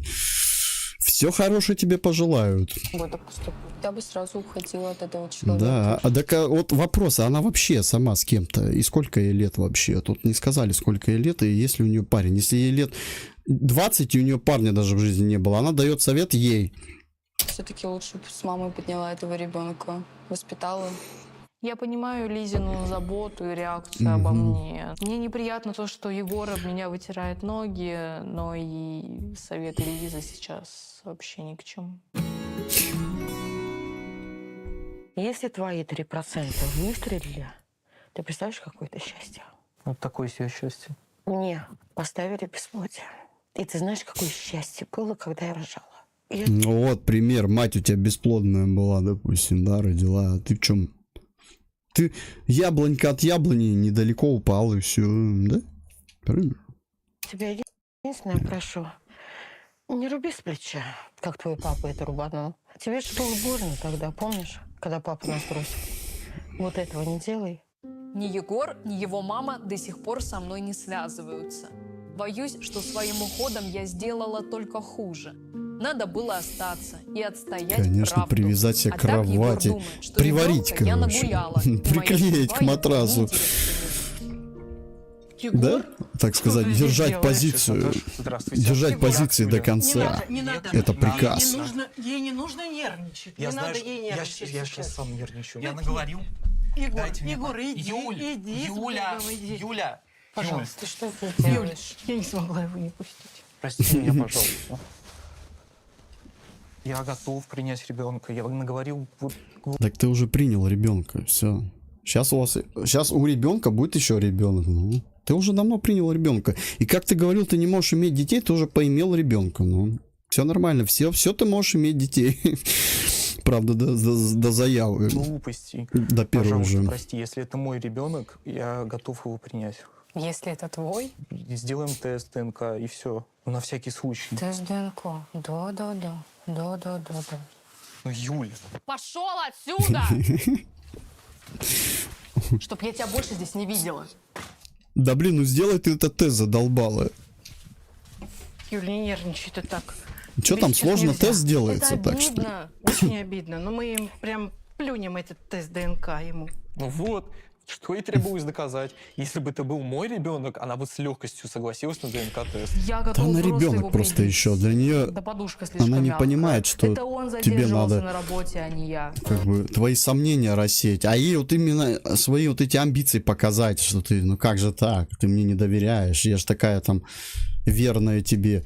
Ну, вот и все, и начинаются вот эти стычки, махачки, ММА любовные. Я до сих пор думаю о словах мамы. Может, действительно сделать тест ДНК?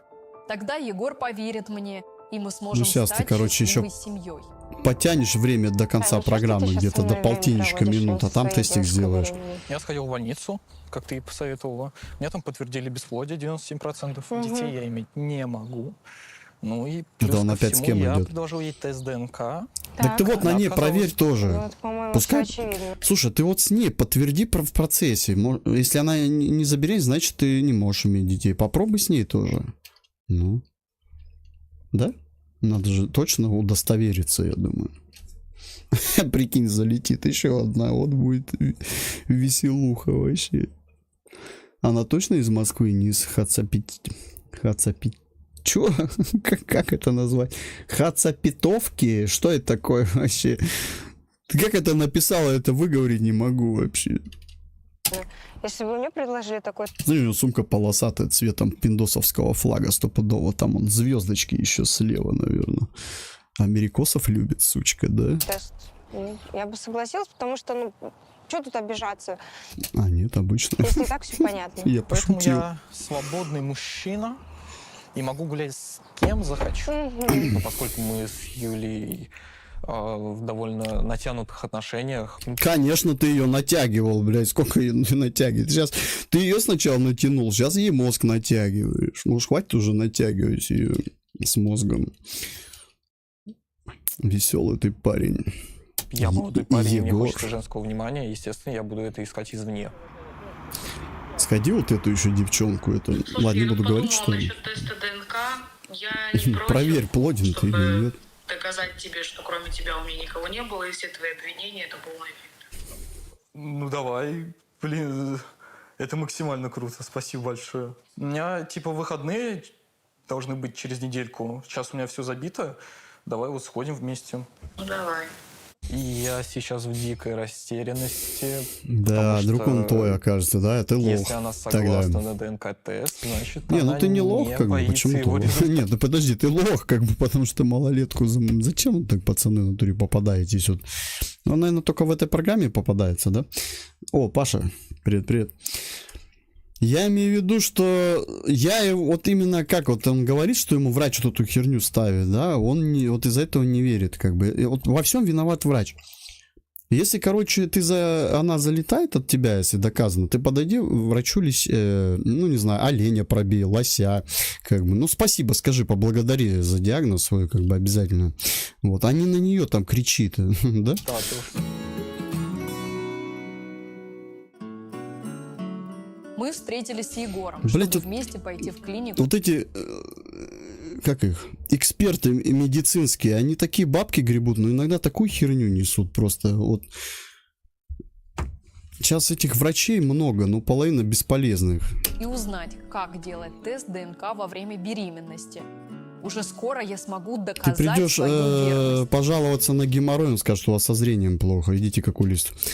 Мы бы хотели сделать тест ДНК. Возможно ли это вообще реализовать на данном сроке беременности? У вас какой срок беременности? У вас это...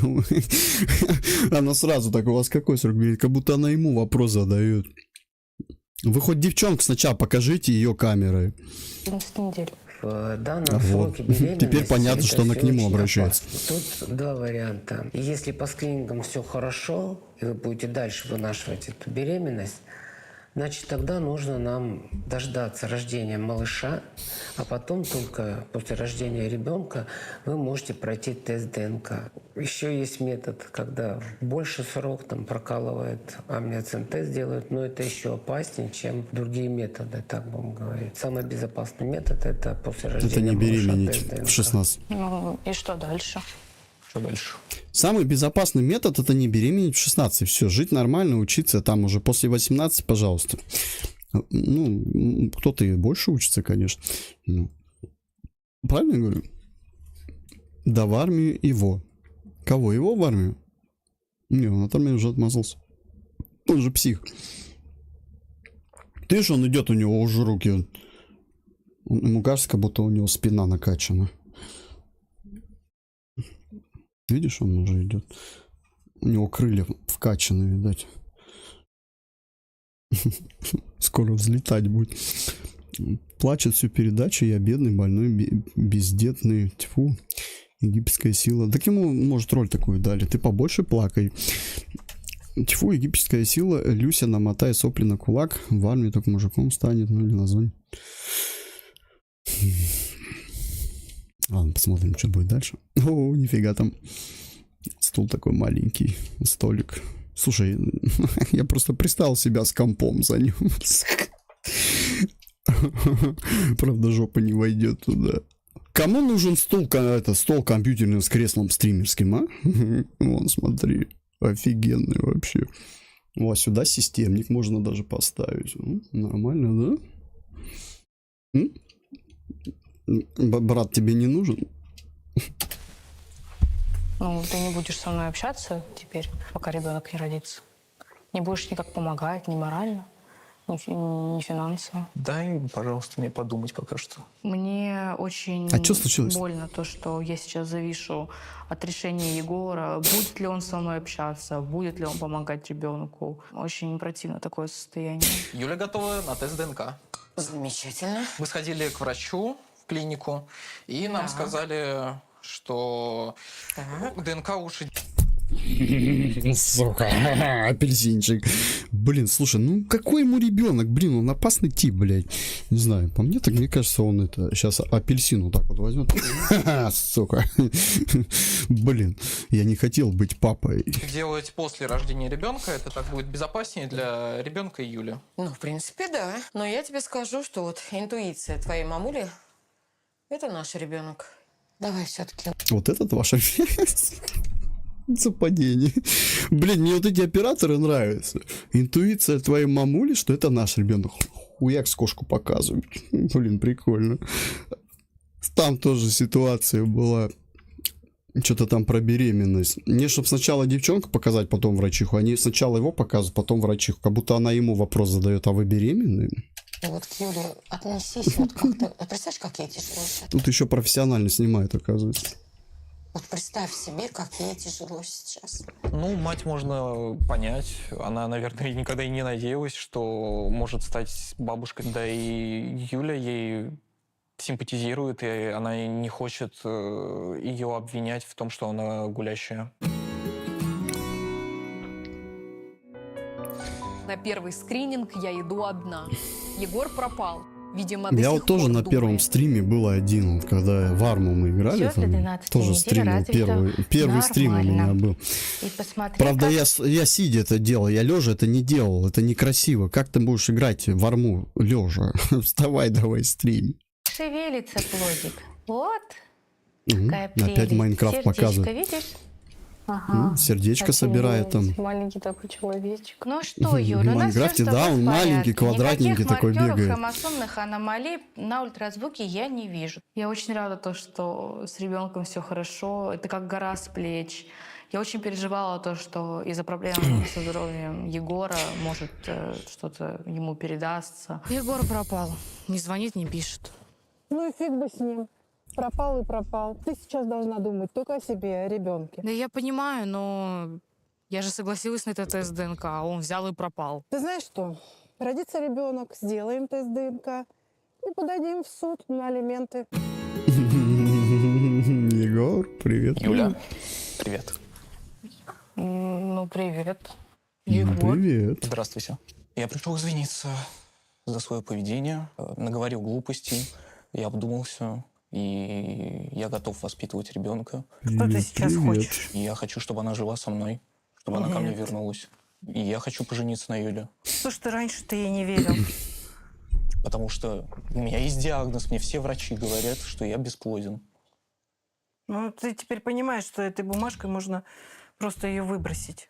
Если это мой ребенок, это чудо. А я не хочу такое чудо терять. Для меня просто достаточно, что Юля согласилась на ДНК. Это уже много значит. Я думаю, что ты должна быть дома, у тебя должна быть гордость. Юль, оставайся дома, пожалуйста. Юля, тебе говорили, что ты нагуляла ребенка. Зачем ты одеваешься?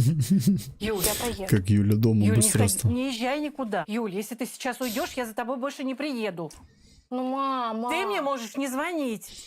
Я, конечно, Да выезжайте не вместе сразу с мамой, и все. Она тебя, если что, будет охранять и сразу, если что, заберет, да? Правильно же? Как бы и звонить маме не надо, она сразу будет рядом сидеть. Если что не так, она тебя заберет, и вы поедете домой, и все. Все нормально. В таком предложении руки и сердца. Не, ну нормально, она маленькая, должна мама рядом быть обязательно. С ней сейчас, ну. Ей вообще без мамы нельзя ж никуда. Она уже без мамы сходила с Егором. Сейчас сама мамой станет. Я мечтала, я думала, ну, как-то красиво будет, там, как в фильмах. Ну, в нашей ситуации, в принципе, и так сойдет. Я его люблю и надеюсь, то, что дальше у нас все будет хорошо.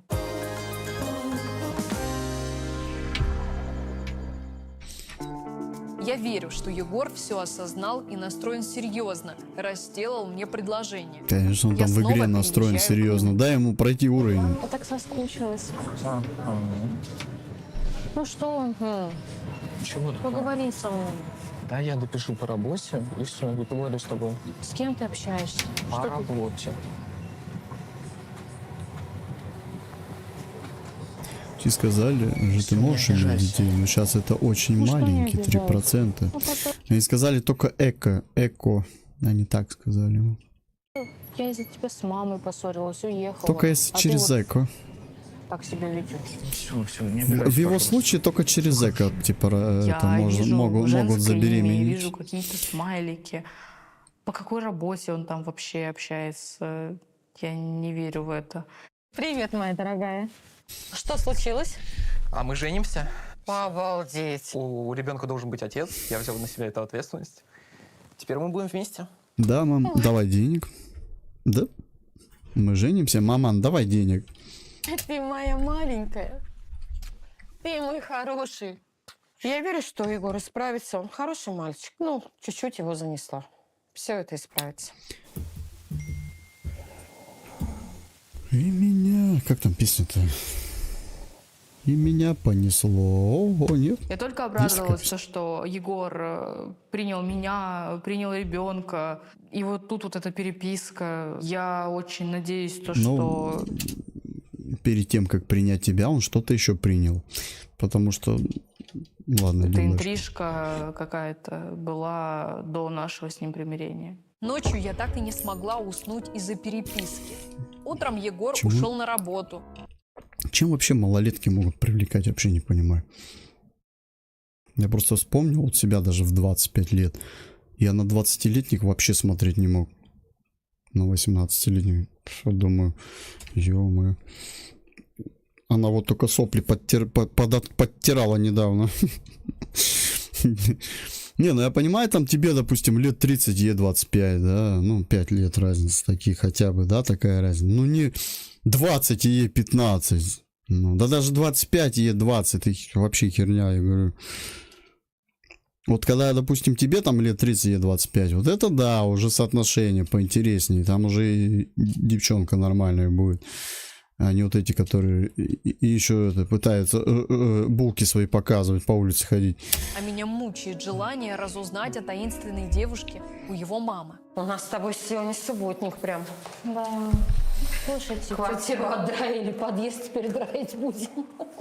Слушайте, я вот у Егора какую-то странную переписку увидела. Там ничего такого, просто какой-то флирт, переписка удалена. Вы ничего не замечали, пока меня не было? Может, он... Нет, абсолютно нет. Да, он по-любому о массаже У него договаривался хотя с отец кем-то, он же тоже массажист. увез. Знаешь, как он любил переписываться с девочками. Есть малолетки, которые очень даже с хорошей фигурой. Ну да.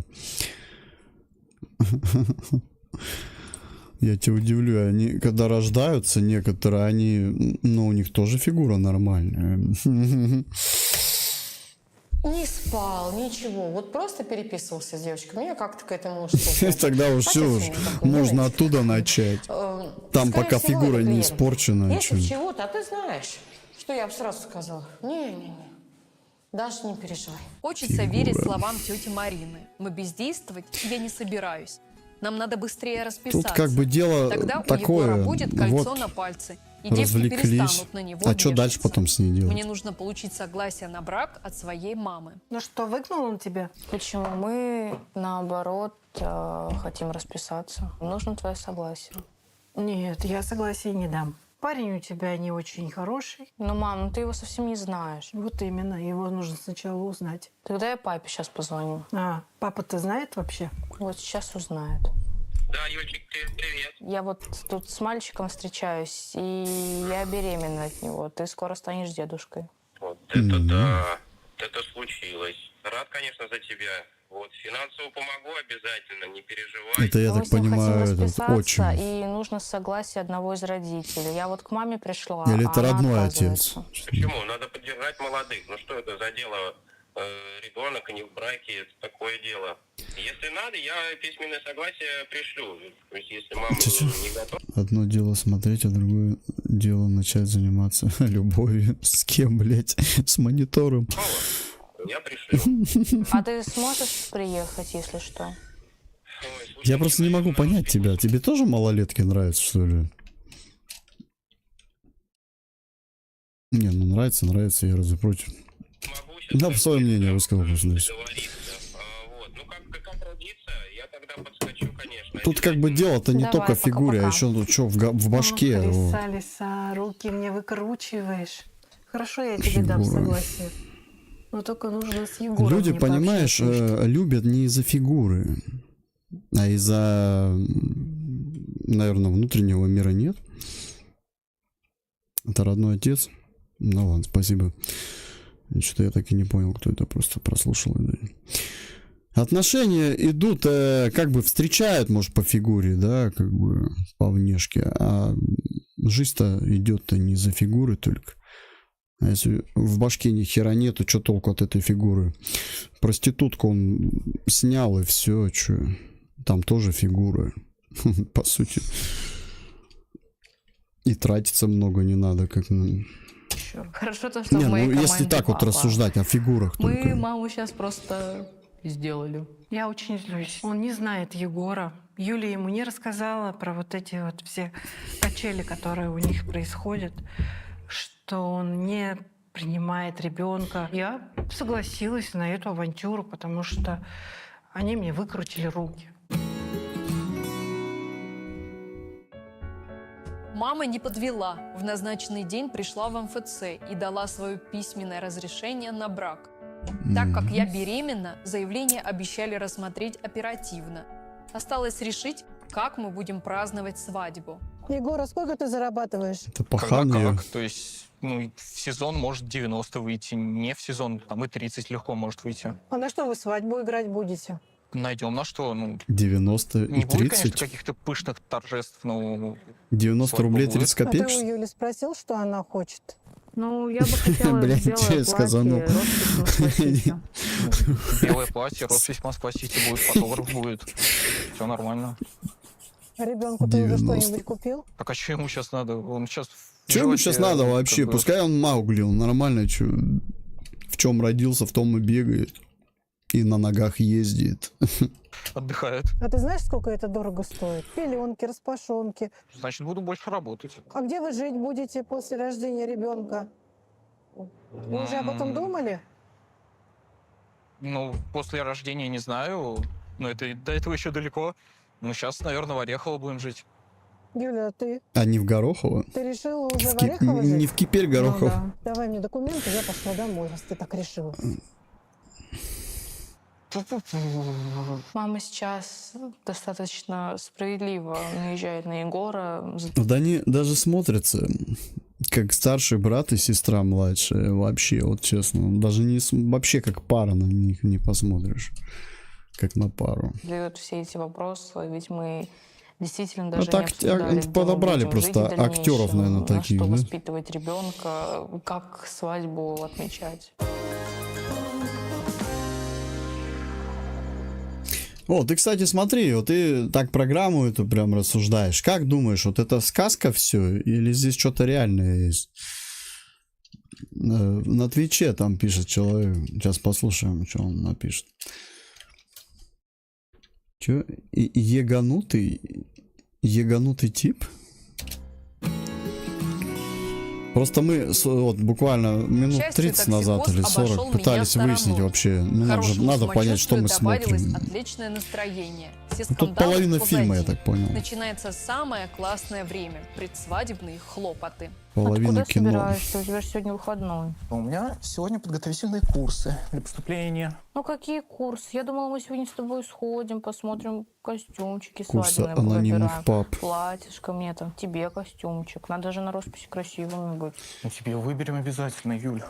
А мне-то что? Я в своем выпускного пойду костюмчике. Я же всегда красивый. Ты посмотри на это. Мне бы твою самооценку. Для меня роспись один из важных дней Слушай, ну в если жизни. ты такой красивый, ну мог бы на себе пожениться. Я же он слышал где-то это в Европе, там кто-то сам за себя замуж даже вышел. Недавно говорил. Ну, да. Сейчас, кстати, там так это можно делать. Так что, ребят, если кто-то из вас такой сильно красивый и любит себя сильно в зеркале, там такой, вы можете на себе пожениться, как бы, или замуж выйти за себя.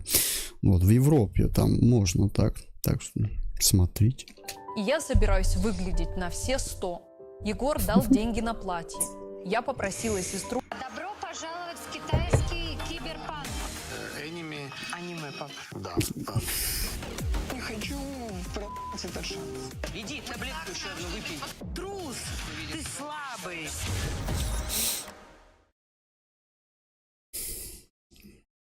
Помочь выбрать самое красивое. Как тебе?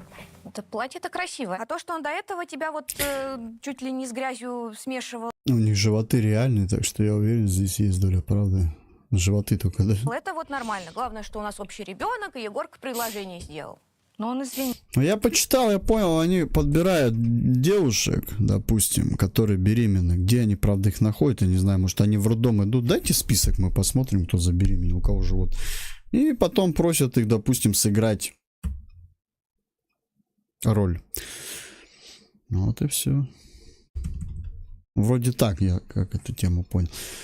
Бывает, реально играют, но при этом там парень, допустим, не хочет сниматься, там другого парня подберут. Ну, то есть такая вот схема. Он сначала маме плакался, что ребенок унаследует его болячки. Потом говорил, что ребенок не от него, а теперь жениться собрался. Он дебил? Нет, он же на себе хочет. Он хочет за себя замуж выйти. Нет, я не... Или за нее. Эти какие-то чувства, что прямо жениться. Он же красивый. Я слышала от мамы, как она тебя Короче, он забирала, признал, что он сильно себе нравится. Поэтому Но он извинился, сказал, он что больше может такого не будет. вполне прожить с Он обещал. собой. Его обещание гроша не стоит. А ты уже платье выбираешь. Ну что это такое? Мы подали К заявление. зеркалу такой Что это подходит. Согласна ли ты выйти за меня? Сука. Вел себя как... Ну, заявление мы подали. У меня от этого ребенок. Ты успеешь еще нормального парня встретить. Ты сейчас вот просто всю жизнь себе перечеркнешь этой росписью, и все. Я надеюсь, что роспись все изменит. У нас будет семья. Все будет хорошо. Да ты Какое ребенка... замуж? Какая свадьба? Мне кажется, она просто от гормонов с ума сошла. Да У она неё просто бум, тебя бум, там опередила, и все. ты Вот она только завидуешь. этого Егора видит, и она готова его и оправдывать постоянно. Сколько лет ее Что сестре, он с ней только интересно? не У нее делал? есть Ну, дети вообще? всё, любовь, замуж. Платье мы купили Тут как с бы два сестрой. варианта. Или Украшение реально она туфли так помогла беспокоится, или выбрать второй подруга. вариант, и просто Осталось дождаться не по того себе, как самого так меня дня. сестра опередила, малолетка забеременела, а я до сих пор еще без детей. Егор сдержал обещание. Нет? И наша Такого не торжественная бывает? регистрация Психологически. проходит в самом центре Москвы. С видом на всю столицу. Просто логика, если теперь родится ребенок, то уже не наследует болячки. Все будет круто. После регистрации мы гуляли, делали свадебные фотографии. Мамам мы сказали, что этот день хотим провести вдвоем. Надеюсь, они не обиделись. Фига себе, какой фон интересный. Это такой плакат большой есть в Москве. Я, конечно, очень сильно расстроена, то, что Или мне не вы удалось уже в Дубае побывать где-то? на росписи Юлечки и Егора. Ну, раз они так решили, это был их выбор. Мне, конечно, обидно, что они не пригласили никого на Ему пить противопоказано. Сейчас напоишь, он, блин, будет там бегать, в ниндзя играть. свадьбу. Я все-таки мать. Очень хотелось бы поддержать ее за руку и сказать Смотрите, напутственные сколько слова. замков прямо натырили. там, в ЗАГСе. Но этого не случилось. Теперь мы семья. Егор предложил завести общую карту, на которую будем откладывать деньги на сына. Это так мило, что он начал заботиться о нашем ребенке.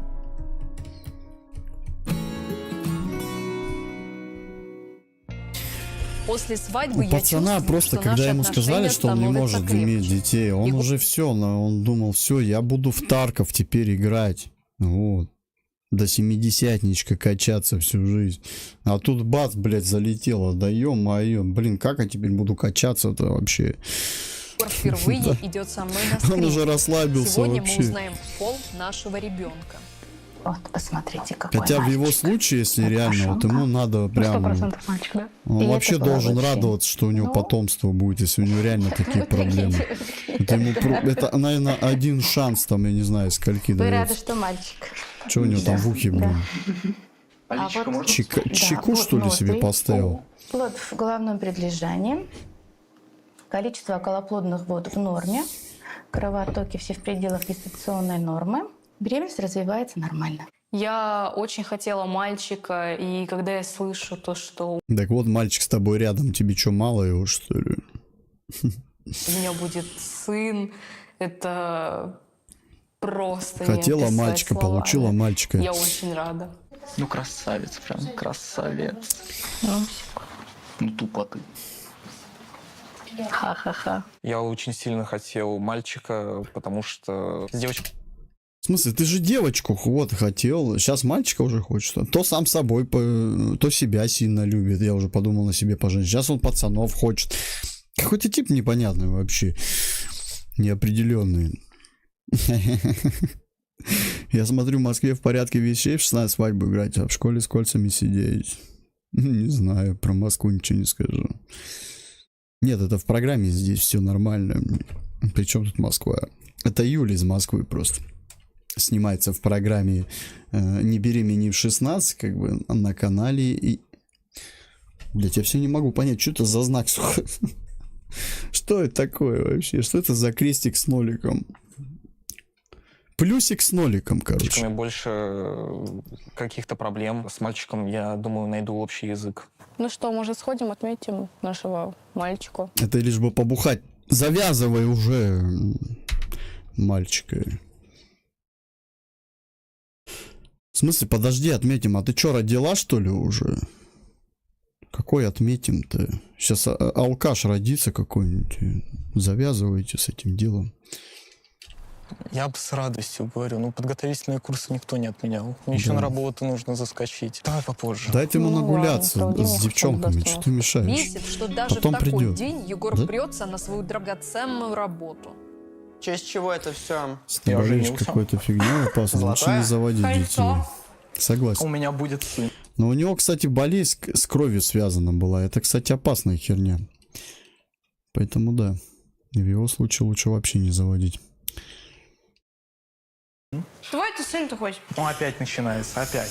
Но если это мой ребенок, А надо если брать не твой? ответственность. Если не мой, ну, тогда все решается просто. Тебе не жалко будет время, которое ты Ну, заживо конечно. с ней прожил? На улицу выкинешь? Ты пиццей закрыли, и все. Уже поздний вечер, а Понятно. Егора нет. Мне пришло уведомление о нескольких списаниях с Закрыли ли карты ты пиццей? за Не пиццу пишем в и чате. алкоголь. Я в шоке. Меня отправил домой. Ну, ты же видел, они возле Москва-реки стояли. Значит, в ЗАГСе уже были. И работники ЗАГСа нормально среагировали. Ну, если камера рядом стоит, наверное. А сам там непонятно с кем развлекается на деньги для ребенка. От злости я заказала с этой же карты себе роллы. Да, Через час мне стало объелась плохо. и потолстела. Юлька, что, совсем плохо? Угу. Давай скорую? Угу. Скорую? Давай, ну хорошая. Тетя Марина А я думал, на унитазе жопой сидят. испугалась и вызвала скорую. Кто-то лицом Кажется, сидит. я отравилась. Врач увидела, что я в положении и настояла на срочной госпитализации. Я уже 300 раз пожалела то, что купила эти роллы. Меня рвет и рвет. Я очень переживаю то, что с ребенком может что-то случиться, поэтому я соглашаюсь на госпитализацию. Отравление при беременности чаще всего опасно тем, что возникает обезвоживание. Это отражается на ребенке. Космонавт-гинеколог? Нам нужно повлиять акушер. на обезвоживание. Это обычно инфузионная терапия, это обычно контроль УЗИ, контроль анализов, чтобы нам есть не такое? пропустить осложнения у мамы, у ребенка.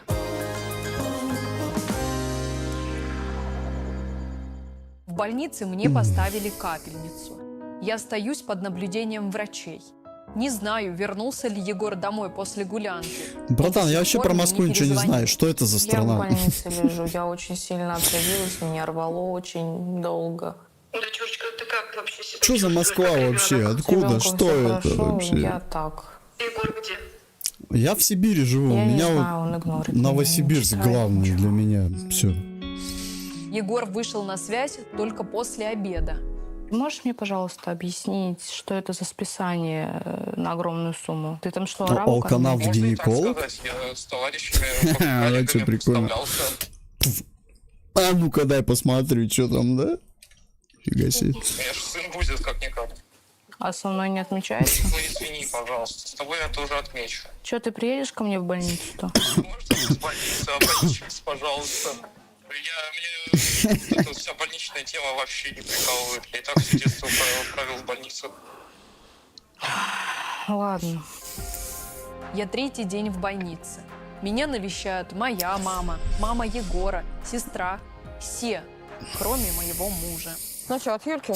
От Юльки. Чего там? Грустная она такая, лежит одна. А с кем она должна лежать? С Егором, что ли? А Егор-то почему даже не поинтересуется, как она, как я ребенок? свою голову ему не представлю. Вот на самом деле. Ну ты бы поговорила бы с ним. Наташ, все, что от меня зависит, я все сделаю. Я поговорю с ним, но это, еще раз тебе повторюсь, понятно, я пойду. голову свою, да, не представлю ему. Я считаю, что мама Егора должна Слушай, ну дружная у вас хотя бы семья пытаться будет в влиять на будущем него. уже, Ну, я хотя бы вижу. что-то объяснить ему. Ну, как-то... Только прям буйно-то она не же сама гуляйте. женщина. Если свадьбу прям отмечать будешь, Егор да? больше не звонил. Мог хотя бы доставку цветов или фруктов заказать, если боится приходить в больницу. Егор? Ты, по-моему, мне писал, что через 2 часа будешь. Это чье? Ко мне подруга. Мы с тобой как договорились, когда я уходила на работу? Успокойся. Руки убери свои, пока тебя не двинула. Вот это нечто, чтобы через 5 минут ушло отсюда, и время пошло. Полотенце. А как разве полотенце может ходить? Ё-моё, да это нереально. Здравствуйте. Видели хоть раз ходячие свидания. полотенца? Ничего, нормально. Неловко, Это конечно. дебильная реклама. Че на этот раз? Семья на все времена. Мы ныряем в прорубь. Я поздравляю вас. Любим классику. Идите снимайтесь в «Маме в 16». Раз вы семья. Знаем, что нет худа без добра. Плачем от радости. Не, ну можно в 45 сняться, кстати. Смеемся от неудач. Это уже для совсем семейных почти. Видим старт, где у других финиш. Интересно, а в 90 мама в 95 будет когда-нибудь? Ладно, 55 лет. Это по любви. Прям вообще неловко. Пока. Стоять. Сюда иди. Че там? Подожди. Стоять. Блин, не показать. Сюда иди. Что? Ну, спрашивать объяснение, это бесполезно, я уже это поняла. Ну, это моя Ты мне комната, слово. какая разница? Балбес ты, Шарик. Нахрен ты вообще с той девахой связался? Я вообще не понимаю его. Я же сразу сказал, он не будет с ней. Взял бы нахомутал, мало того, что малолетку. Еще и... Ну, она ему вообще не подходит. Я так и думал, что он будет гулять. Я посмотрел на его окружение, посмотрел на его работу, вот эту массажист, там девчонок мусолит таких, да? А тут просто какой-то... Вот, Блин, как назвать таких девчонок? Вот сейчас, как ни назови, они реально есть имена такие. И подумают, что вот я это имя плохо к ним отношусь. Нет. Просто вот простая, обычная девчонка, я бы даже сказал, вообще вот, как она в Москве оказалась. Она даже на москвичку не похожа, честно. Хотя, блин, я не знаю, я в Москве не был особо, но я почему-то думал, в Москве люди, ну, наверное, больше как вот у него. Там вот его такие вот, как его вот ребята, такие вот, думал, в Москве нет. Такие же, как и у нас в селах обычные. Дурачок-массажист? В кулачок-массажист. Руку покажи правую. Чё она в мозолях, сука? Уже даже снял. Может, тебе паспорт открыть? Тебе напомнить, что ты женат? Он же Убираем женат. вот эту Тогда твою тем жену более. любимую. А ребенок? Ну, ребенок-то как бы со мной. Что за дурак? Да? Зачем женился, да? Если это мой, Непонятно, конечно, если придурок гулять пойдет. То есть мы дальше будем платить Ничему эту жизнь не безотцовщину, учат. да? Вот это вот. А вы думаете, вот люди больные, такие прям жалко их. Блядь, ну вот если это не шоу, и реально есть вот такой человек, который реально болеет и творит вот всякую хрень такую, ну, я не знаю. Тогда, наверное... Тогда ему не имется, ему хочется еще болеть от чего-нибудь, не знаю. Сейчас сифа какой-нибудь зацепит, что, почему бы и нет. Ну, спидом заболеет, ну. Короче, молодец, пацан. Это так? Какую безотцовщину? Я Как ты тебе собираешься только что... с ней жить, если ты баб водишь сюда одну за другой? Как ты собираешься с ней жить? Ты знаешь, как дети должны расти? В любви и ласке. Предупреждаю еще раз. Я вот это все увижу. Что? Так Это он кого-то мешает? детей водит всяких. И они с ним в любви и в ласке, а потом от них еще дети. Твоих. Да, это мне мешает. Юля мешает. А Нет? если бы Юля сейчас зашла? Куда бы ты эту бабу дел? Вот мне хотелось бы знать. Хорошо, Кладовку? я буду снимать комнату тогда. Я буду просто снимать комнату. Всё. Я тебя там достану, в комнате Да, достану. обязательно. Только попробуй мне комнату. О, нифига, это что? Бита такая. А чей этот костыль? Он будет снимать. Я не отношусь к Юле как к девушке. То есть мы поженились просто... А как не... Я не отношусь к ней как к девушке. Нормально. Она твоя жена, она сейчас носит твоего ребенка, родит твоего ребенка. И вот просто так, я не отношусь к ней как к девушке. Вот как после вот этого можно к нему относиться как к парню вообще? Даже к пацану, не знаю. По-моему, это оно, нет? ради того, чтобы ребенок родился в браке. Все. Ну, лично я так считаю. Что уж она что там толку твой думает, брак, мне блин? лично... А, всё типа, равно. короче, я все понял, отношусь к почему Юле. он так сделал. Он хочет, чтобы ребенка на него записали, типа, он будет, типа, через это, будет платить алименты, а Юля будет одна. Наверное, так, да? Исключительно как к матери своего ребенка. Вопрос. Почему? Почему я не могу просто делать то, что я хочу? Взять то, что я живу? Понимаешь, нет. Дальше не продолжай. То, что ты хочешь, ну, это тебе надо ехать куда-то вон. Лети на Марс, там ты можешь что-то делать, наверное, и то тебе там не разрешат, блядь. Не, таких надо садить, вот честно. Брать и садить. И там ты будешь делать, что ты хочешь. Желаю женскую любовь. Сегодня меня выписывают. Егор за мной не приехал. Тетя Марина сказала, что он на работе. Короче, Поэтому я хитрожопый он, сразу после понимаете? больницы Я-то еду знаю, к почему нему он так в сделал. массажный салон. Чтобы его не Хочу посадили, и прояснить, все. что происходит в наших отношениях. Мы ведь только поженились. Успокоил девочку. А и где всё. Егор? Извините, а вы кто? Я его жена.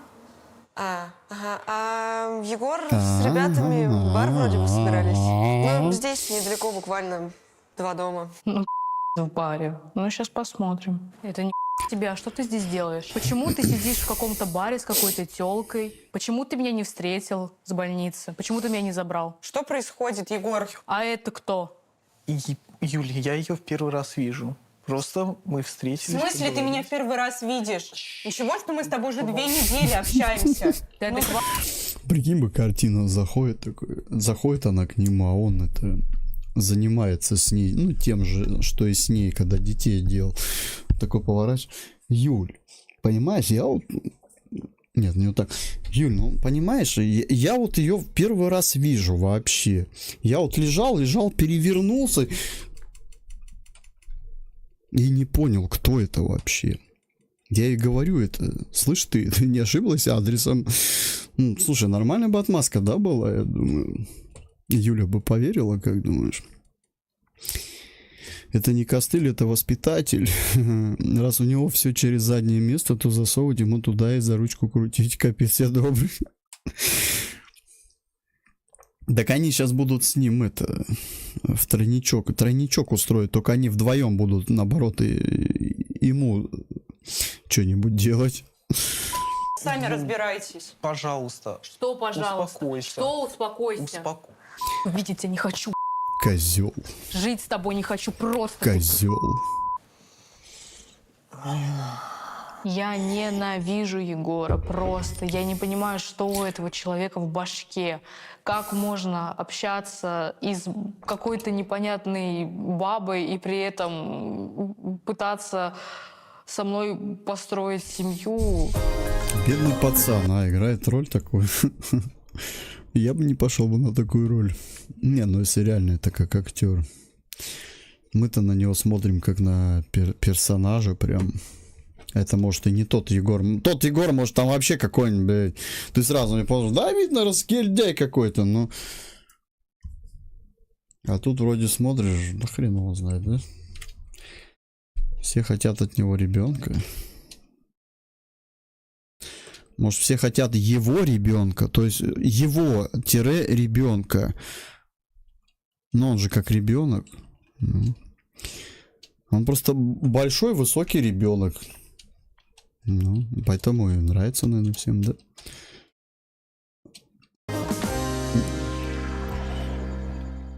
Я психанула и уехала к маме. Тете Марине рассказала все по телефону из электрички. Слушай, попрыгай вот так. Мне просто интересно, естественный живот. Нет. По-любому подушка какая-нибудь сейчас вылетит оттуда. Что-то, блядь, какой-то живот у нее неестественный. Ну, я понимаю, она маленьким ростом, но живот у нее вообще такое ощущение, как будто вот это такой же портфель туда запихали. Попадется он мне. В смысле, тебе тоже он... Братан, вот не надо. Вот. Он им только нравится. В смысле он тебе попадется? Что там за смайлик?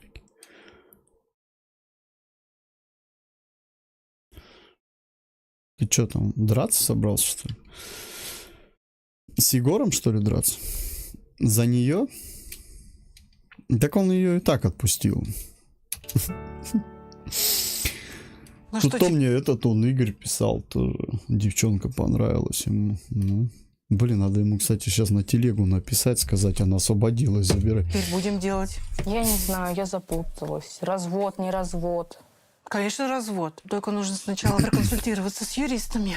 Ты несовершеннолетняя, нужно узнать, какие последствия могут быть. Алименты назначат на тебя, на ребенка. Вот нужно узнать, жара. когда лучше разводиться, перед родами или после родов. У меня опускаются руки. Я не знаю, как помочь своему ребенку. Одно дело, когда ты разводишься без детей, а другое дело, когда уже ребенок на подходе. Там же много нюансов, которые нужно выяснить. Ты приходишь 3 ночи. Ты видишь, что ты делаешь, блин. Уйди. Я вот ради этого...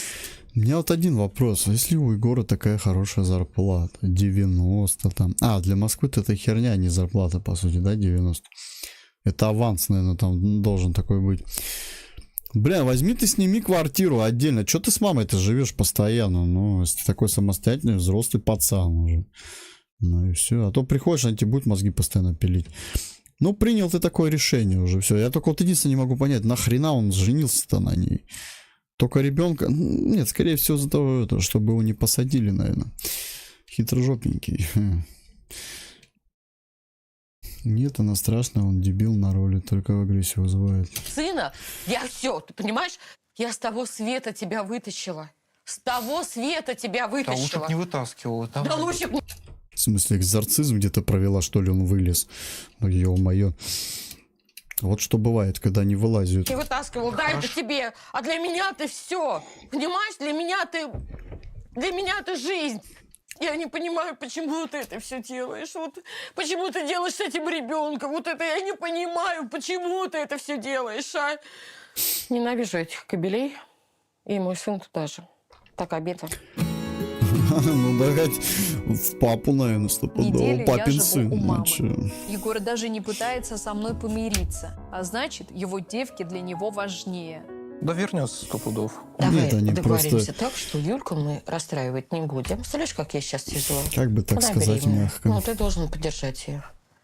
Даже сейчас, вот ты в телефоне, ты хотя бы просто отвлекись от телефона и просто на меня переведи взгляд. Да, съезди, Пообещай подержи мне, ее что с и Юлей у иди тебя дальше всё будет гуляй. хорошо. Все нормально будет. Беременную он на в руках отца пошел. подержи. Отец тоже. У нас папа такой ловелас был. Ну вот, Егорка такой пошел ловелас. Настроения нет. Я целыми днями грущу. Сестра предложила развеяться, сходить в магазин детских товаров. Со своей тупой башкой вот возьму тут. Ну, не нравится тебе девчонка, нахер ты лезешь к ней туда вообще. Голову в натуре скружит ей, блядь. И в жизни так тоже вот. Нажрутся и клеятся вот к ним, а потом что-нибудь... глаза открывают, блин, слушай, а что со мной было? И все, да, откуда я вообще ее знаю? Приколисты, блин. Поэтому не надо с этим делом никогда торопиться, не знаю, тем более, блин, у него вроде такое окружение, да, девчонок. Я сразу не понял, почему именно такая-то девчонка. У тебя другие тип вообще, он девчонок. Сейчас вообще какую-то херню замутил, непонятно. Ой, смотри какой, с бантиком. Ну, миленький. Ну, давай возьмем. Ну вот, хоть одного джентльмена вырастешь, не то что папаша. Ну, я надеюсь, Гена не возьмут свое. Недостаточно средств. Давай я заплачу. Нет, подожди, можно еще раз? Да, конечно. Да ладно, что давай. Нет, подожди, у нас с ним общий счет. На этом общем счету сегодня утром лежало 8500. А, общий. То есть у него к нему доступ есть? Да. То есть он в теории мог растранжирить Да, эти деньги блин. В куда-то? теории мы откладываем. На этом общем счету сегодня утром лежало 8500. А, общий. Операция Макма. Что там? Конкурсная карта. Блин, глаза так сломать можно. Продажа. Кассир. Слушай, смотри, реально касса. Не обманывай. То есть у него к нему доступ есть? Да. То есть он в теории мог растранжирить эти деньги Да почему? куда-то? Она ему нравится, мы потом не откладывали нравится, эти потом в деньги. ЗАГС. Да Ты чё? у него, Сейчас Егору я буду говорил, есть такие люди, у них личности И много. как сейчас? Что будешь делать? Расчетвернение у него Поеду ловлю личности. там транж. Не, подожди. Сначала он любит ее, потом он любит себя, потом он любит пацана, потом он любит сейчас опять какую-то девку другую. 4 личности у него получается. Короче, он постоянно кого-то любит. А в итоге он просто их всех полюбливает, и мозги им, и все. Ну, такими темпами его тоже скоро просто кто-нибудь полюбит. И все. Нормально смотришь. дальше. Я готова этой картой Егору просто по щам надавать, и все. На вечером тогда буду... Через жопу у него активируй. Взять мне кофе. Опа. Вот как ты работаешь, да? А ты что тут делаешь? Я пришла узнать, где наши деньги. Присаживайся пока. На бутылку. Ой. Какие блядь. деньги? Вот кто придумал это дебильное выражение, блядь? Которые лежали на нашем общем счету. На моем счету? Почему на твоем? Это наш общий счет. Куда как бы кладу деньги я, которые я заработал. А ничего то, что мы их откладываем на ребенка. Я их откладываю на ребенка. Может, я тоже кофе хочу? Тебе нельзя кофе. О, как. А тебе можно вот так вот распевать? Я просто зарабатываю деньги, клиентуру набиваю. Видела, как ты деньги зарабатываешь, нормально. А ничего то, что я твоя жена, я жду ребенка от тебя. Во-первых, я не до конца уверен, что это мой ребенок. А во-вторых, как бы я и попозже все буду себе покупать. Я и так тебе все покупаю. Чего ты покупаешь-то мне? Как он сказал? А во-вторых, я попозже буду всех подкупать. А, подкупать всех будешь? Вот хитрый лист, смотрите. Вот что, козел. Я не верю в то, что он будет мне покупать. Это все бла-бла-бла. И я... А что он тебе-то будет покупать-то? Он ребенку будет покупать, наверное, тебе. Хотя, блин, я не знаю, мне кажется, он ее сейчас выбесит. Ну, это ладно, это программа. А в реальной жизни на натуре бы мать уже бы с дочерью заяву бы на него накатали, и все, и поехал бы куда-нибудь в психушку лечиться. Ну и посадить-то его не посадится, у него с башкой не в порядке. Скорее всего, отправят на лечение, и все. Я уже наслушалась это. Юля сейчас ведет себя максимально надменно и истерично. Меня не отпускает мысль, что ребенок не мой, и так даже не усит. С одной стороны, да, она хороший человек, а вдруг это вообще... Я говорю, у него это 7 пятниц на неделю, а то он тут ныл, что ой, пацан, хочу пацана. Сейчас у него мысль не отпускает, что это не его ребенок. Как дико смотрится 16-летний, говорит 20-летнему, а ничего, что я твоя жена. Ага. Ладно, хоть не мама его. Единственный человек, который мне подходит генетически, и что это единственный человек, который может мне родить ребенка. Согласие на тест ДНК – это еще не показатель, должен это понимать. Ты учишься, зарабатываешь деньги. Угу. Перспективный парень, по факту. Не думал, что она просто блеф? Да, не думал со мной замутить с полосатенькой, с чекой в носу. Дерни, я так взорвусь от любви к тебе. Будет. Потому что это удобный вариант, конечно, на которого можно скинуть ребенка. Ну и помимо тебя, я так понимаю, средств к существованию у нее нет. С такой стороны я не рассматривал эту ситуацию. Поэтому ты должен довести дело до конца. Точно, самостоятельно убедиться в том, что это твой ребенок. Да блин, достала эта херня. Опять и Siemens 35 рекламирует. Надоело. Купите его уже Siemens, это А35. И все. И будет вам счастье. За тебя. Да, все за тебя сделаю. Кнопки классные. Я уже не жду от Егора каких-то действий и смирилась с тем, что буду растить ребенка одна. Сегодня у меня 3-й скрининг. Моя мама сказала, где и во сколько будет скрининг. Я хочу узнать, как поживает ребенок. У тебя все с головой хорошо? Ты что здесь делаешь? Тупой вопрос. Знает же, что у него с головой не в порядке. Нет, задает. Троллит пацана. Что, опять анализы будут? Конечно. Кал надо будет сдать обязательно. В смысле, тебя жду? Для чего? На скрининг. У нас дата. На стриминг. На стрим. Пойдем постримим. И не будем нервничать. В Тарков поиграем. Пожалуйста. Не, точно, они... Я понял, что они делают. Они ходят на стрим. Стримят Майнкрафт. Вот, точно. Я думаю, чем он там все занимается. Они Майнкрафт стримят. Сейчас модно же это делать. Привет передает ваш здоровый мальчик вам. Вот.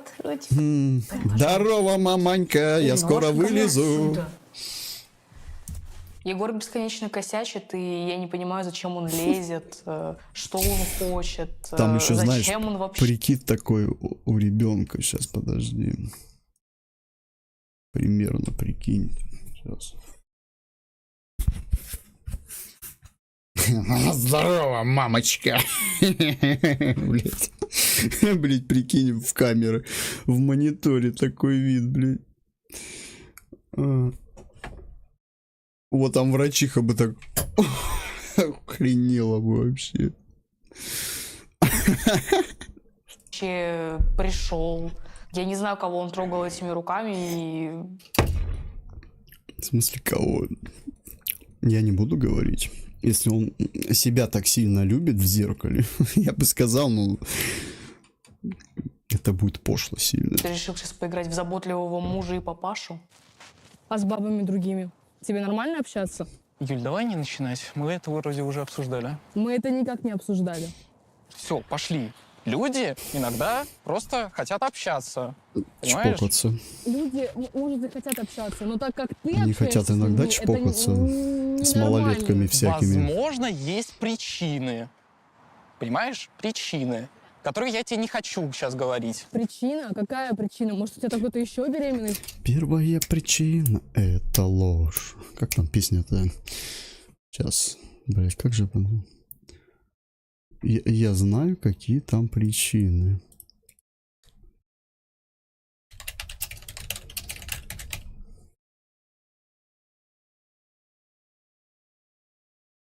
А, Игорь Николаев поет не вместе. Иди ты в жопу со своей хренью этой надоело. Это ты, а вторая все твои мечты, третья это все твои слова, я им не поверю. Следующий. Выходит. В том-то и дело, Юля, что нет и... Так ты Игорь Николаев, что ли, получается? Завязываем. Я тебе говорю, у него уже шестерня личностей. Он уже Игорь Николаев, блядь. А не дураков благодаря передаче фармят. Да это понятно. О, Крекер, привет. Не может. Поэтому я хочу подать на ДНК. На ДНК. Я думал, ты в суд на себя хочешь подать, что ты педофил. Сходил бы, подал бы сразу, да? Сука, я вообще бы угорал. Если бы он сказал, слушай, я хочу пойти на себя подать в суд, потому что я педофил. Почему бы и нет? Ну, сходи, подай, да и все нормально. Чё. Интересно, а у них в программе вообще когда-нибудь в педофилии кого-нибудь обвиняют? Нет? Или это нормально постоянно все? Я свой проект сделал, скоро будет первая миссия. ПВЕ, поздравляю, молодец. В маме в 16, что ли? Ты про что? Про игру, что ли? Блин, просто мы тут не играем сейчас, мы тут Да. над серьезными людьми ржем. Я просто хочу удостовериться, точно ли это мой ребенок. Ты хочешь сделать тест ДНК, делай, пожалуйста. Только потом ни меня, ни ребенка ты не увидишь. Как ты вообще смеешь? Да ему какая разница, он и так свалит, разницы нету. Сделай ты ему уже этот тест, и все. Да что такое-то? Я говорю, это специальный вот этот сценарий у них дебильный. Сейчас вот до часа, вот сколько? Час 18 вот. Час 18 у них, да? Вот, они сейчас еще 10 минут титьки помнут там. Ну, сделай, не сделаю, сделай, не сделаю, сделай, не сделаю. На ромашке еще погадают и все. Потом хэппи-энд. И в конце она скажет, девочки, я всем желаю терпения. И чтобы все было у всех там офигенно. Рождайте, не стесняйтесь. Такое на меня подумать. Я, в отличие от тебя, сидела дома. Я не знаю этого. Я у тебя дома сидела. Крэки, у меня уже там еще на один сервер зовут. Нет, пока я в доминацию пока не доиграю, никуда не пойду. Мне кажется, наши корабли разошлись, и я понял, когда что мы очень доиграю, разные. там Юля не посмотрим. амбициозная, скудоумная. Я, кстати, там планы еще на другие миссии. А на территории спецназа он звал, Игорек тоже.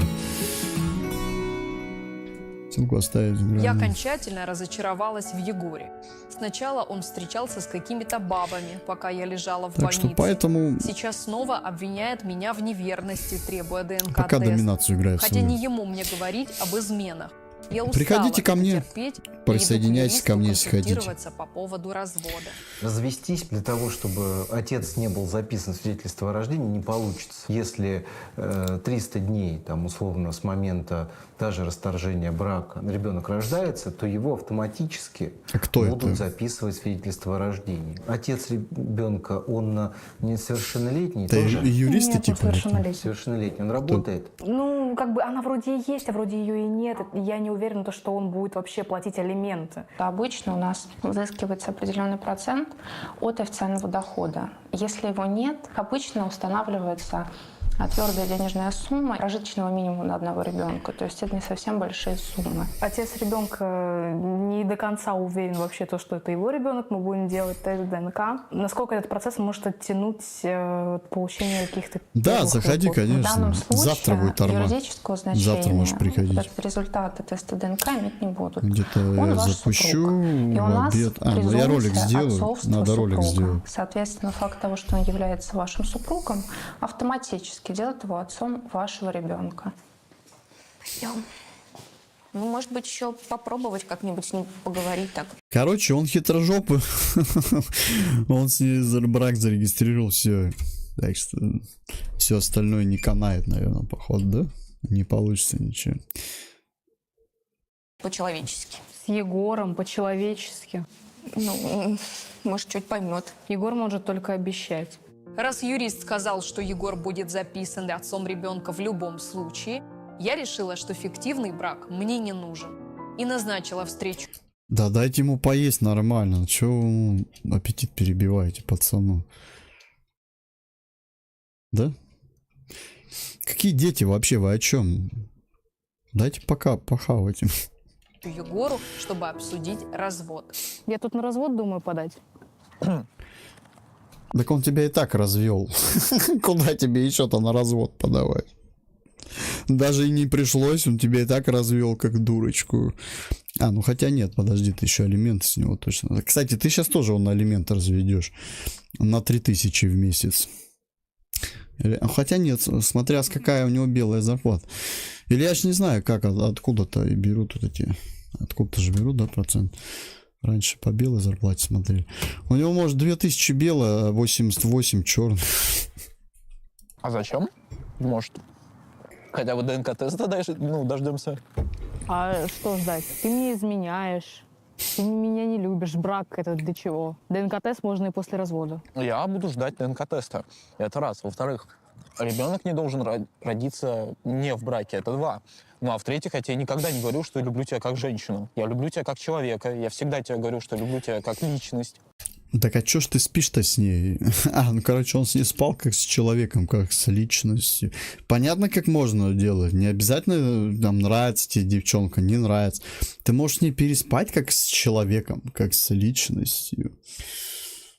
Слушай, ну ты прям какой-то этот... Ты случайно поэтом не хотел стать, сука, в будущем?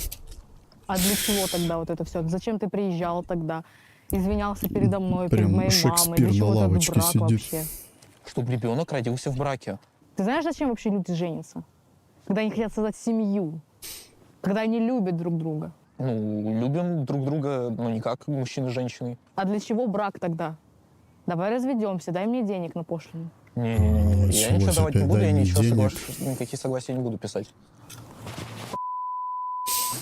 Да чё ты его все бьешь? Ему бесполезно его бить. Там уже это... Там и без удара все давно убито.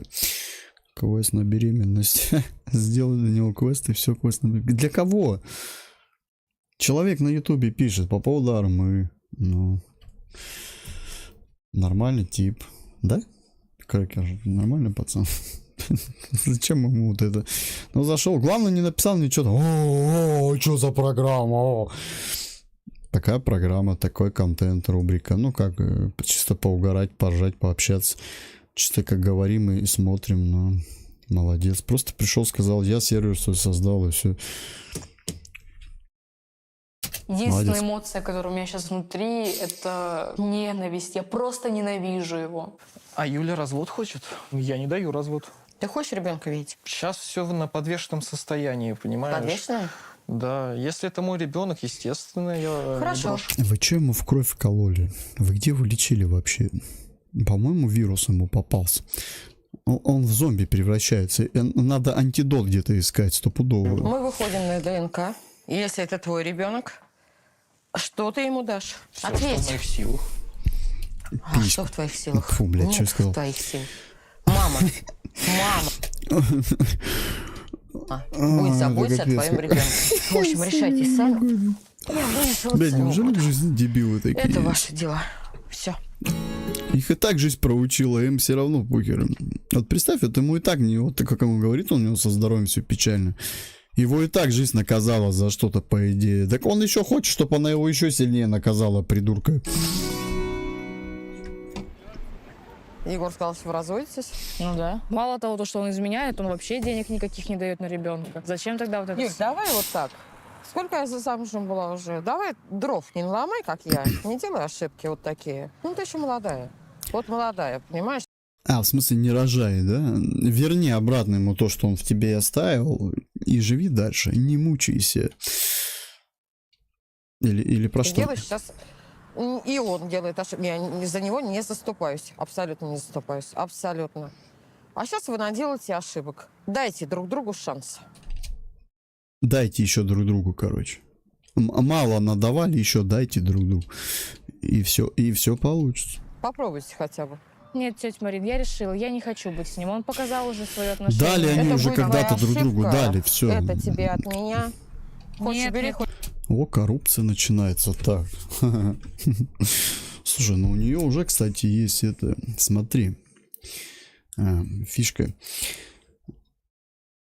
Ну хотя нет, у нее тогда все козыри на рукаве. Она может и заяву написать на него, на педофила, и маму за взятку посадить. Да? Нет, это же взятка. В Тарков его пусть квесты делает. А как раз пестик с пластинами для него есть. Блин, Тарков, ты чё? Нет, Тарков нет. Тарков там играют люди. Вот, допустим, я там играю. Я не он. Им там делать нечего в Таркове. Ему только вон, не знаю. Блин, сейчас какую-нибудь игру назовешь, скажем, мы тоже в это играем. И чё, мы такие, как он, что ли? Нет, я не знаю, во что ему лучше поиграть. Он в голова в стену пускай поиграет. Может, мозг прибавится. Нет, я знаю, как вам тяжело достаются это деньги. Нет. Зачем сейчас за Егора? А почему за Егора? Это я от себя, вернее, даю. Мне приятно, что тетя Марина помогает мне. Но я жду денег от Егора. Хоть мы и не вместе. Тетя Марина, ты Егору просто передай этот конверт. Она Егора придет и передаст ей. Это не освобождает от ответственности. Что это у нее тут? Говорю, у нее еще переходный возраст идет. Какой ей рождать? Я-то знаю, что ношу его. Помните, он ей сливу сделал? Ну-ка, перемотайся. Мне. Но я жду денег от Егора. Хоть мы и не вместе, это не освобождает. Вот, видите, последствия от сливы. Это вот когда он нос-то и крутил. Это до сего. Это, видать, вот этот кадр снимали после того, как он ей нос крутил. Вот он, пожалуйста, синий нос. А это вот переходный возраст пошел. От ответственности. Я-то знаю, что ношу его ребенка. У меня все как обычно, с Юлькой проблема. Хочет, чтобы мы развелись. А я так хочу вот, тест как ДНК мне на дождаться. масса- А что, она как реагирует? Я теперь его называю ее. Бля, почему так, а? Я даже сейчас хотел сказать, так вот кто к ней на массаж ходит. На ДНК, ну как, агрессирует. Говорит, что я такой плохой секой. Так может она нервничает, потому что ребенок не твой. Я был бы рад, если бы это был бы не мой. По-моему, здесь прикол в том, что вот этой девчонке он нравится в этом сюжете. Поэтому она так его отговаривает, да? Девчонки, они хитрые, блин. Мой ребенок, если В честно, этом вот плане. чисто душевно. Вот я просто забыл бы про эту ситуацию и все, вот далеко Да, и надолго. конечно, вот, заколоти еще одного. А потом бегай, кричи, я же не плоден, ну как так? Еще потом с третьей переспись с четвертой, и они тебе все, о, наш папа. А ты будешь ходить все к врачу, я же бесплоден. К врачу, блядь.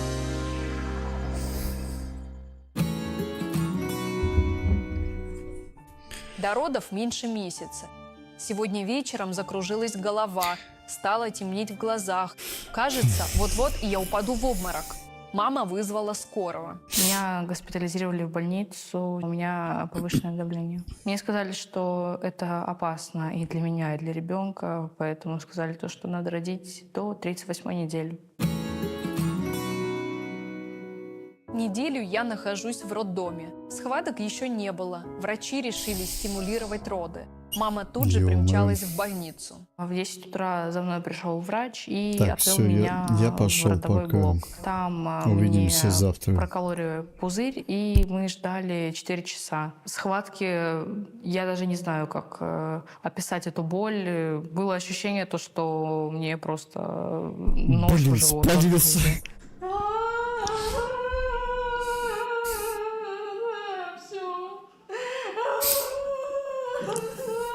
Когда мне поставили эпидуральную анестезию, мне стало очень легко. Прошел где-то час, она начала очень быстро переставать действовать, я начала опять чувствовать всю эту боль. И мне посмотрели раскрытие и сказали то, что готовимся рожать.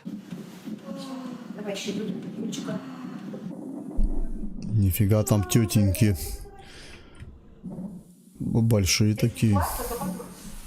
О, молодец, вон голова идет, молодец, толкай ее. Умничка, умничка, подольше.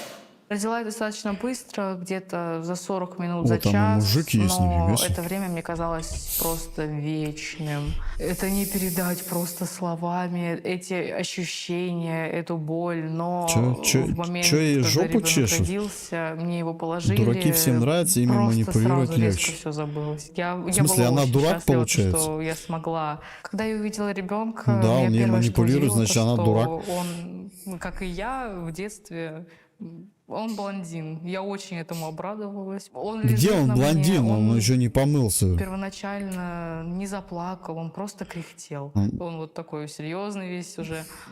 И мы все... Ну, А мы мама с мамой уже телефоном начали уже шутить, то, что в ТикТок вот, выкладывает. родился со своим характером, моя копия.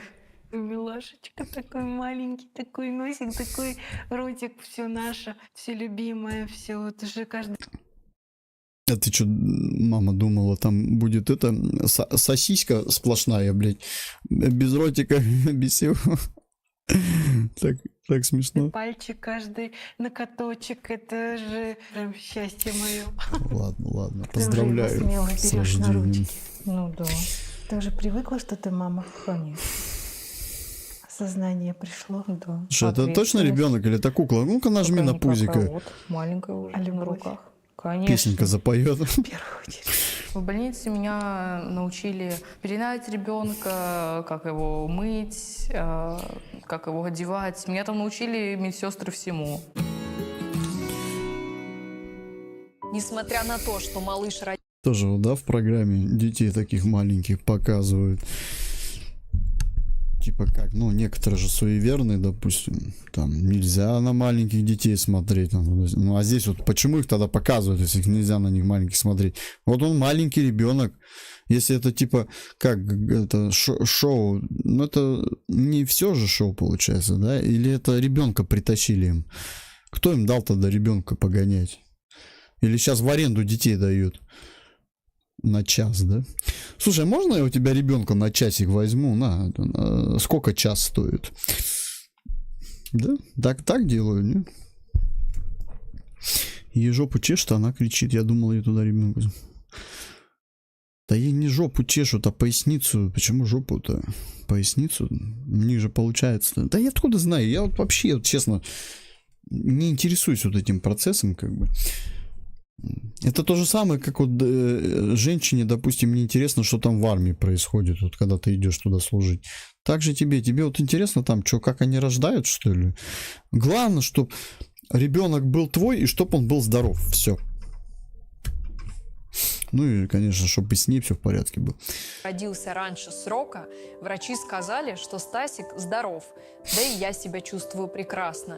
И уже через 4 дня нас выписывают. Поздравляю тебя. Ты как красивый. Ты мой золотой, такой малюсенький, маленький, проснулся. Ой, ты, божечки, поздравляю, Юля. Такой красивый. Что это за девчонка? Ой, снег на него падает. Ой.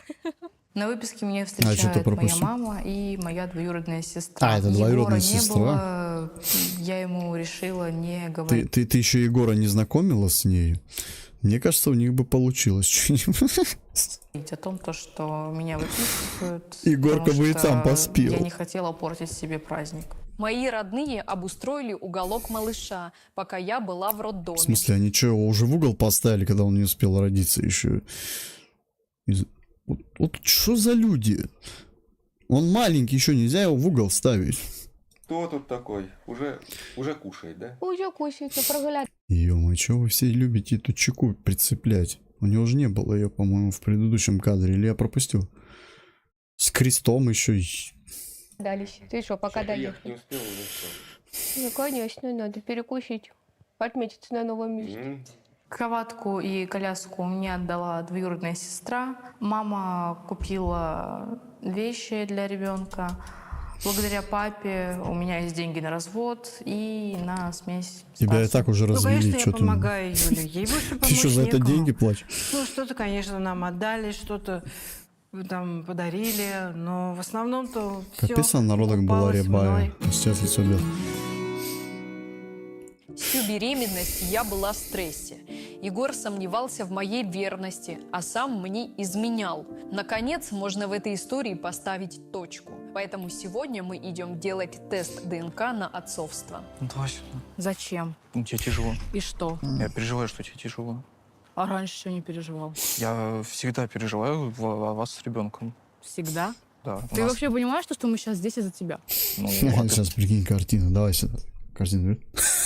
И сваливает, блядь. Ну, этот Егор еще тот, блядь. Понимаешь, что мы здесь из-за диагноза. Егор, Будем уверены. Из-за я тебя, уверена на дурака. 100%. Ну вот. Потому я что буду уверен. Я решила согласиться на этот тест ДНК, чтобы сунуть ему результат под нос, чтобы он себе в рамочку повесил. Фу, не надо ему это под нос сувать. Чё она такая жестокая? Чё она ему хочет под нос сунуть?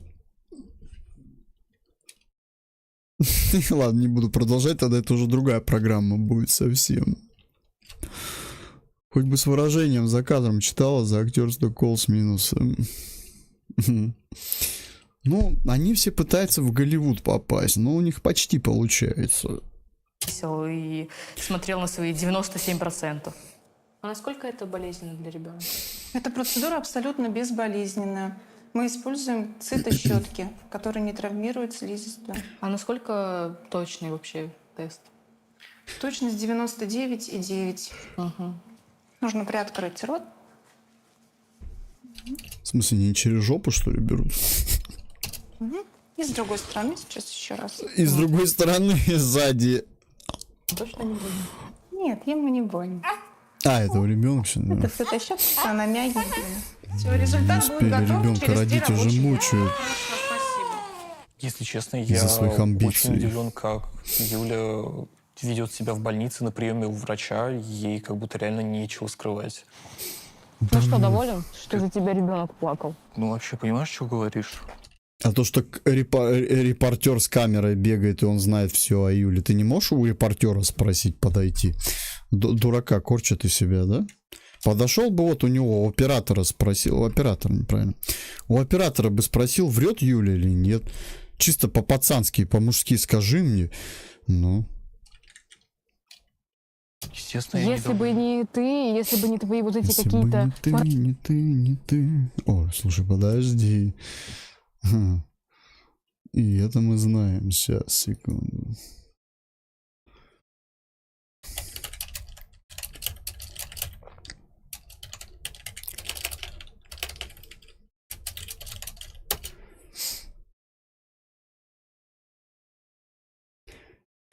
А, ну нет. Да иди ты в жопу со своей херней. А этот сайт, короче, повязан с этой...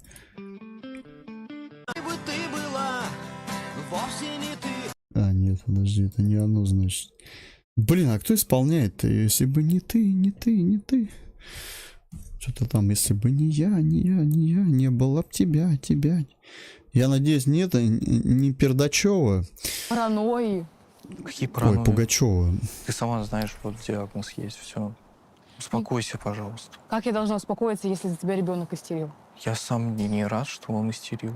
Да, но ты ничего не сделал. Да, ребят, ну поделитесь вы уже. Я не Ну, знаю, хоть ставки с Вованом сделаем, да, Вован, на Если кого я ставишь? узнаю, Кто что победит? ребенок мой, то... Слушай, мне кажется, она его заборет. Хоть он и кардинально длинный, она поменяю из него всё так своё вот, отношение к как Юле. эту проволоку согнет его. И потом так... Пошел нахер. Сегодня день X. Не дождусь, когда получу бумагу с подтверждением отцовства, которую кину Егору в лицо. Хочу, чтобы он на коленях просил у меня прощения. Вероятность отцовства 99,9. На! А ты повесь себе. А ты повесь себе. Над кроватью повесь, над кроватью повесь. Смотри, любуйся. Мы подтвердили. А вот теперь иди бумажку подтверди, что это бумажка настоящая, понятно? Заверь ее у нотариуса. С одной стороны, я невероятно рад. Это оказался мой ребенок. А с другой стороны, я наломал слишком много дров перед Юлей. Перед Ну, ее значит, мамой. тебе надо идти работать на лесопилку. Туда, в лес к этому. В Тарков, да? Там дрова продолжать ломать. Зачем он ей? Он всю передачу сомневался, развод элементы, пусть платят за... Ну да, с одной стороны. Он, видишь, довольный какой. Наконец-то я узнал, что я отец. Он, видишь, улыбается даже. Видишь? Позитив так и хлещет. Мы... Ты только умеешь ныть. А Что сам-то... Ну, хватит, это уже совсем детские. Это он начинает. Ну, он начинает. Дети. Юля, ну хватит. Юль, ну правда хватит. Тихо, не сломай руку. Да не сломаю. И это мама с папой. Да, Юль, ну хватит. Сейчас запущен бракоразводный процесс, и Вот я что буду готова. эти мама с папой могут дать ребенку, который сейчас у них родился? Правильно. Нет, я не могу об этом говорить. Пускай вот то, что они друг другу дают, они себе это дают. Ребенку это давать не надо. Готова обдумать о каких-либо возобновлении отношений с Егором только при условии, А ты что, он так и не искренне понял, что это за изменится мужик? и начнет реально что-то делать. Какой мужик? Ты для что? меня, для С ребенка, чего он помогать мужик-то? Он даже финансово еще или не еще мальчик. как-нибудь. Только при таком раскладе я готова Он еще из обдумать девочки в мальчика возобновление превращается. отношений. Подожди, еще период. Тест ДНК Там показал, потом что надо говорит. пережить парнем побыть немного. Ну, это уже будет, наверное, лет 60-70. Там уже все. До мужика не дойдет. Ребенок, это круто, но Юля больше ничего не хочет. Она настаивает на разводе. Егор, ты говорил, что это может быть единственная женщина, которая может родить себе ребенка. Сейчас очень важно наладить с ней отношения. Ты понимаешь? Я Подруги понимаю, сразу, что, я не смотри, знаю, какие. я столько дров наломал, я реально тебя ощущаю. Мои планы на жизнь дальше поддерживать общение. Вот именно, у тебя на жизнь был план. И ты его, видать, дул постоянно вместо таблеток. Интересно, из какой травы он у тебя был сделан? Со своим ребенком. Не тот, который Цыба исполняет про афганку. Не этот план у него был, блядь, дебил. Капец, мужик, 20 лет. Кому? Ему 20 лет?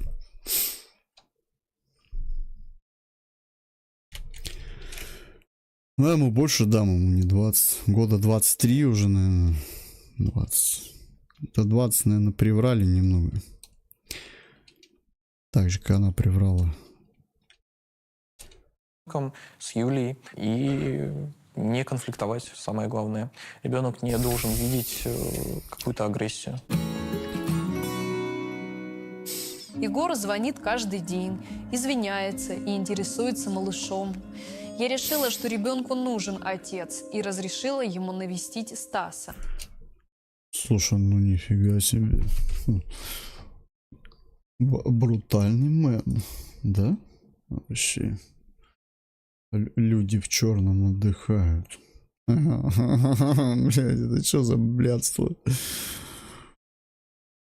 А, это он решил, короче, в ролевые игры с тобой поиграть сразу. Типа это извиниться за прошлые.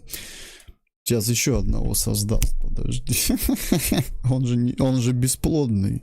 Ну ты умный, пальто сними. Пальто я вчера стирал. Ты что ты вчера снял? Ты с улицы сейчас... Придурок, блядь. New baby. Почему у нас на наших же шарах пишут New baby? А нельзя просто написать новый малыш? Или это шарики тоже привозят из Китая опять какого-нибудь? Или из Европы? Пришел. Своих же не создали, Аккуратно, да? голова должна быть не падать вот в эту. В чем прикол, реально, блядь? Шарики и то New baby. Ну не отворачивайся, ты куда? А чё очки-то не снял, блядь? Блатной, что ли? Или солнце там снизу с пола светит? Что за тип вообще? Это что за хрень вообще? Что это показывает, блядь? Дай ему в очко кулаком, блядь. Самое главное, чтобы у него мозг мой был. Чё? Вся нежность только для тебя. С праздником. Что это такое? Это 8 марта? Это 8 типа, что ли? И внешность. С внешностью уже сорянчик, у него нос мой, губы мои. Нет. Ну, держит так. Блять, он его уронит. Забери его. Бедный ребенок. Дали. Или он не актер, или он реально болеет. Или он актер, то зачем тогда он ребенка вот так вот, блядь, делает? Для чего? Мы верим, что ему Оскара надо уже. Чтобы ей разрешить, надо сначала у мамы спросить, а можно мне разрешить ему разрешить встретиться с ребенком? Твой должен быть характер. Характер тоже мой. Отец ребенка. Ты хоть что-нибудь докупила? Главное, чтобы от папы блядство не передалось. Хоть что-нибудь ты купила? Да я его заберу, тогда я ему все куплю. Вот они... Еще такой момент. ДНК побежали первое проверять. Здоровье надо его проверять первое. Чтобы он не передалось, вот эта херня, которая у него была. Какие нахрен ДНК вообще? Или это позже, типа, развивается, это говно? Что ты сделаешь?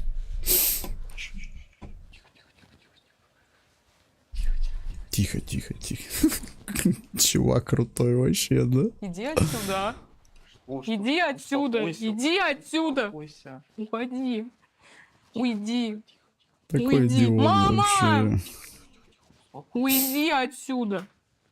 Уйди отсюда. Уходи. Давай, давай, давай. Я говорю, он типа вспомнил то, что он отец ребенка. Тихо, тихо, тихо. Что случилось? Эти. Тихо, тихо, тихо. Он вспомнил то, что он отец ребенка. Резко. Я говорю, ты хоть что-нибудь купил вообще для него? Ну вот когда я его заберу, тогда я и куплю ему. Заберу. Ну тихо, тихо. Вот это пример этим вот дурочкам, что на таких надо это заяву накатать и все, и пускай расслабляется там. Там таких любят. Ну а пацанам, чтобы не натыкаться на вот это все, просто паспорт. Элементарно, паспорт, все. Че, жалко паспорт, что ли? Блин, я минус сейчас буду. Паспорт и все, и похер, не попадешься на эту ерунду всякую. Ну, а девки, если такая ситуация происходит, надо заяву катать. Ну как, пускай мама и пишет заявление на этого придурка и садит его, я не знаю. А что, ну что соскаться-то, я вообще не пойму. Ладно. Да не бойся, ты никто его... Да я понятно, никто не заберет, но у него... У человека что с головой вообще? Так ты его без головы взяла уже, дебила. Справку надо было сразу посмотреть и все. Я не намерена с таким человеком дальше продолжать вообще какие-либо отношения. Если у человека проблемы со здоровьем, а оно бывает разное, не надо его жалеть сразу. Надо сначала понять, какое именно у него отклонение идет. Если у него с башкой отклонение, а оно бывает какое? Он может тебя убить, не знаю, или там, не знаю, голым перед тобой бегать по улице, блядь. Вот. Таких жалеть не надо, как бы. Их надо это прятать подальше, блядь. Егор и его мама названивают мне с угрозами забрать ребенка. Но у них ничего не выйдет. Думать надо было раньше. Для меня это не шок. Я была уверена, что это Егорин сын. И я очень рада, что я теперь бабушка. Юля, к сожалению, не дает нам видеться. Но так как... Ты сына перероди заново своего, не знаю... Как в Таркове, через хрон. Я не знаю. Ну можно в армии как сохраненку сохрани. Кстати, они могли не сохраниться. Сейчас загрузиться не смогут, блять. Так, посмотрела в камеру, оператор ей махнул, и начала она плакать. Давай, плачь. Блин, прикольно, ребята. Подтвердился тест ДНК, то, что это наш ребенок, мы можем через суд уже определить. Нет, это мой ребенок. Отдайте. Какое-то время общения. О возобновлении отношений даже речи идти не может. Я устала это все терпеть. Я не хочу возвращаться в это снова. А ты уже задолбала повторять попугай, мы уже поняли. Через месяц веселая жизнь будет. Сейчас он опять к тебе придет, пару раз тебя в щечку поцелует, и ты... Ну это же папа, да? Больше лялякают. Подглядывает, смотри-ка на маму. Пока отсыпайся, потом будет весело.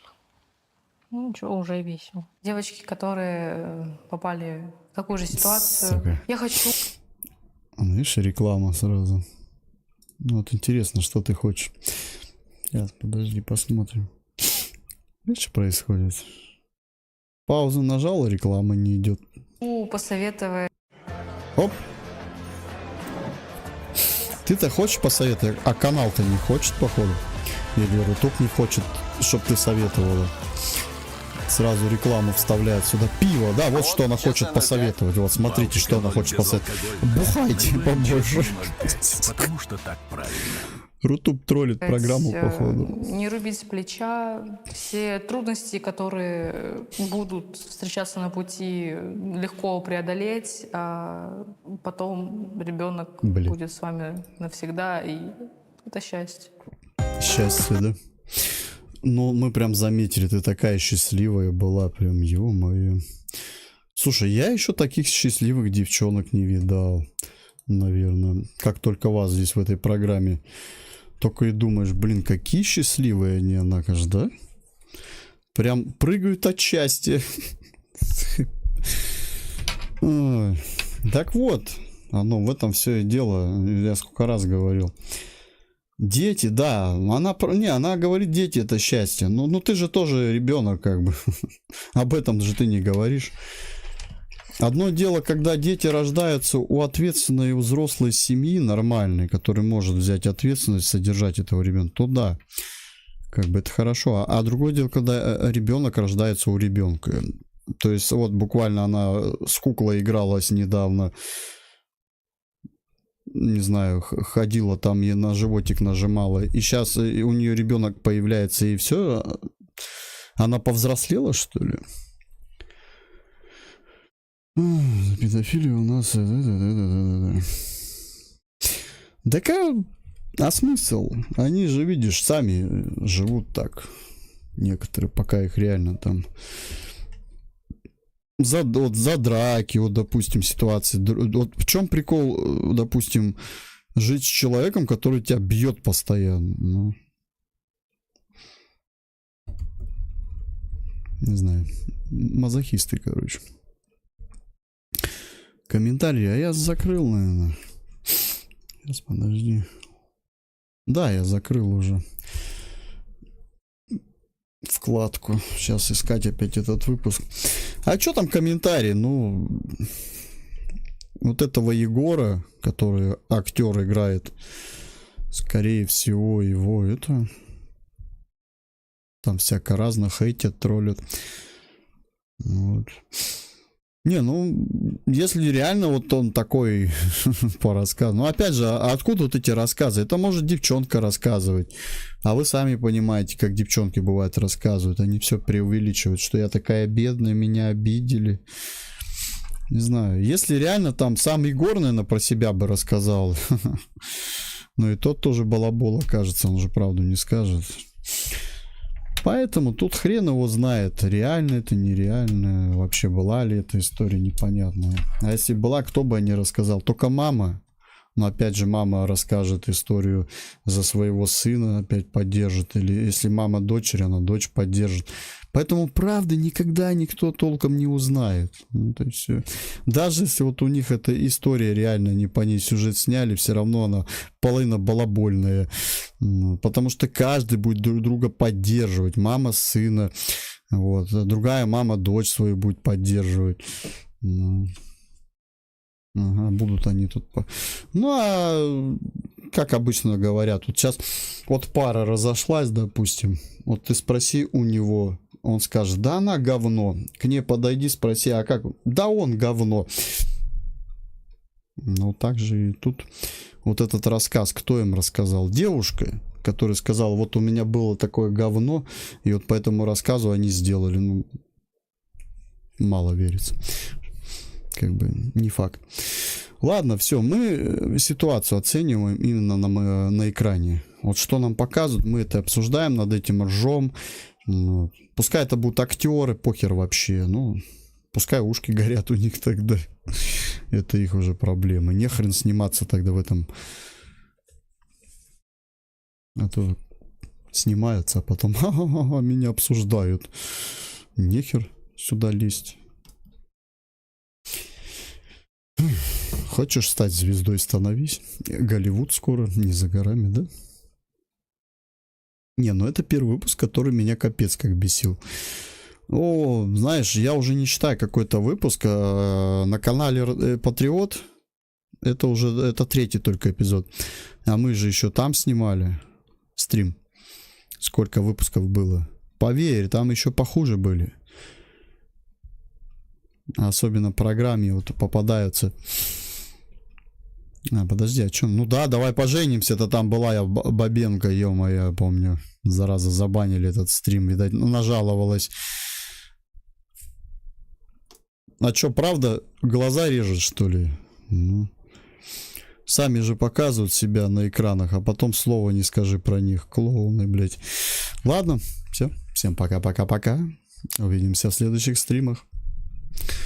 В игровых. Следующий у нас Арма. Завтра. Не знаю во сколько, посмотрим. Надо будет ролик накатать по работе еще. Все, давайте, доброй ночи.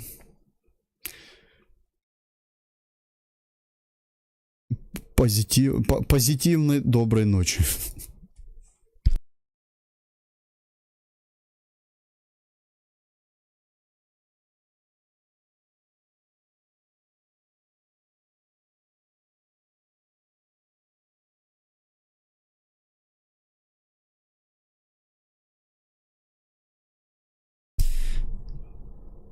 Давай, брат, и тебе удачи, бандитес.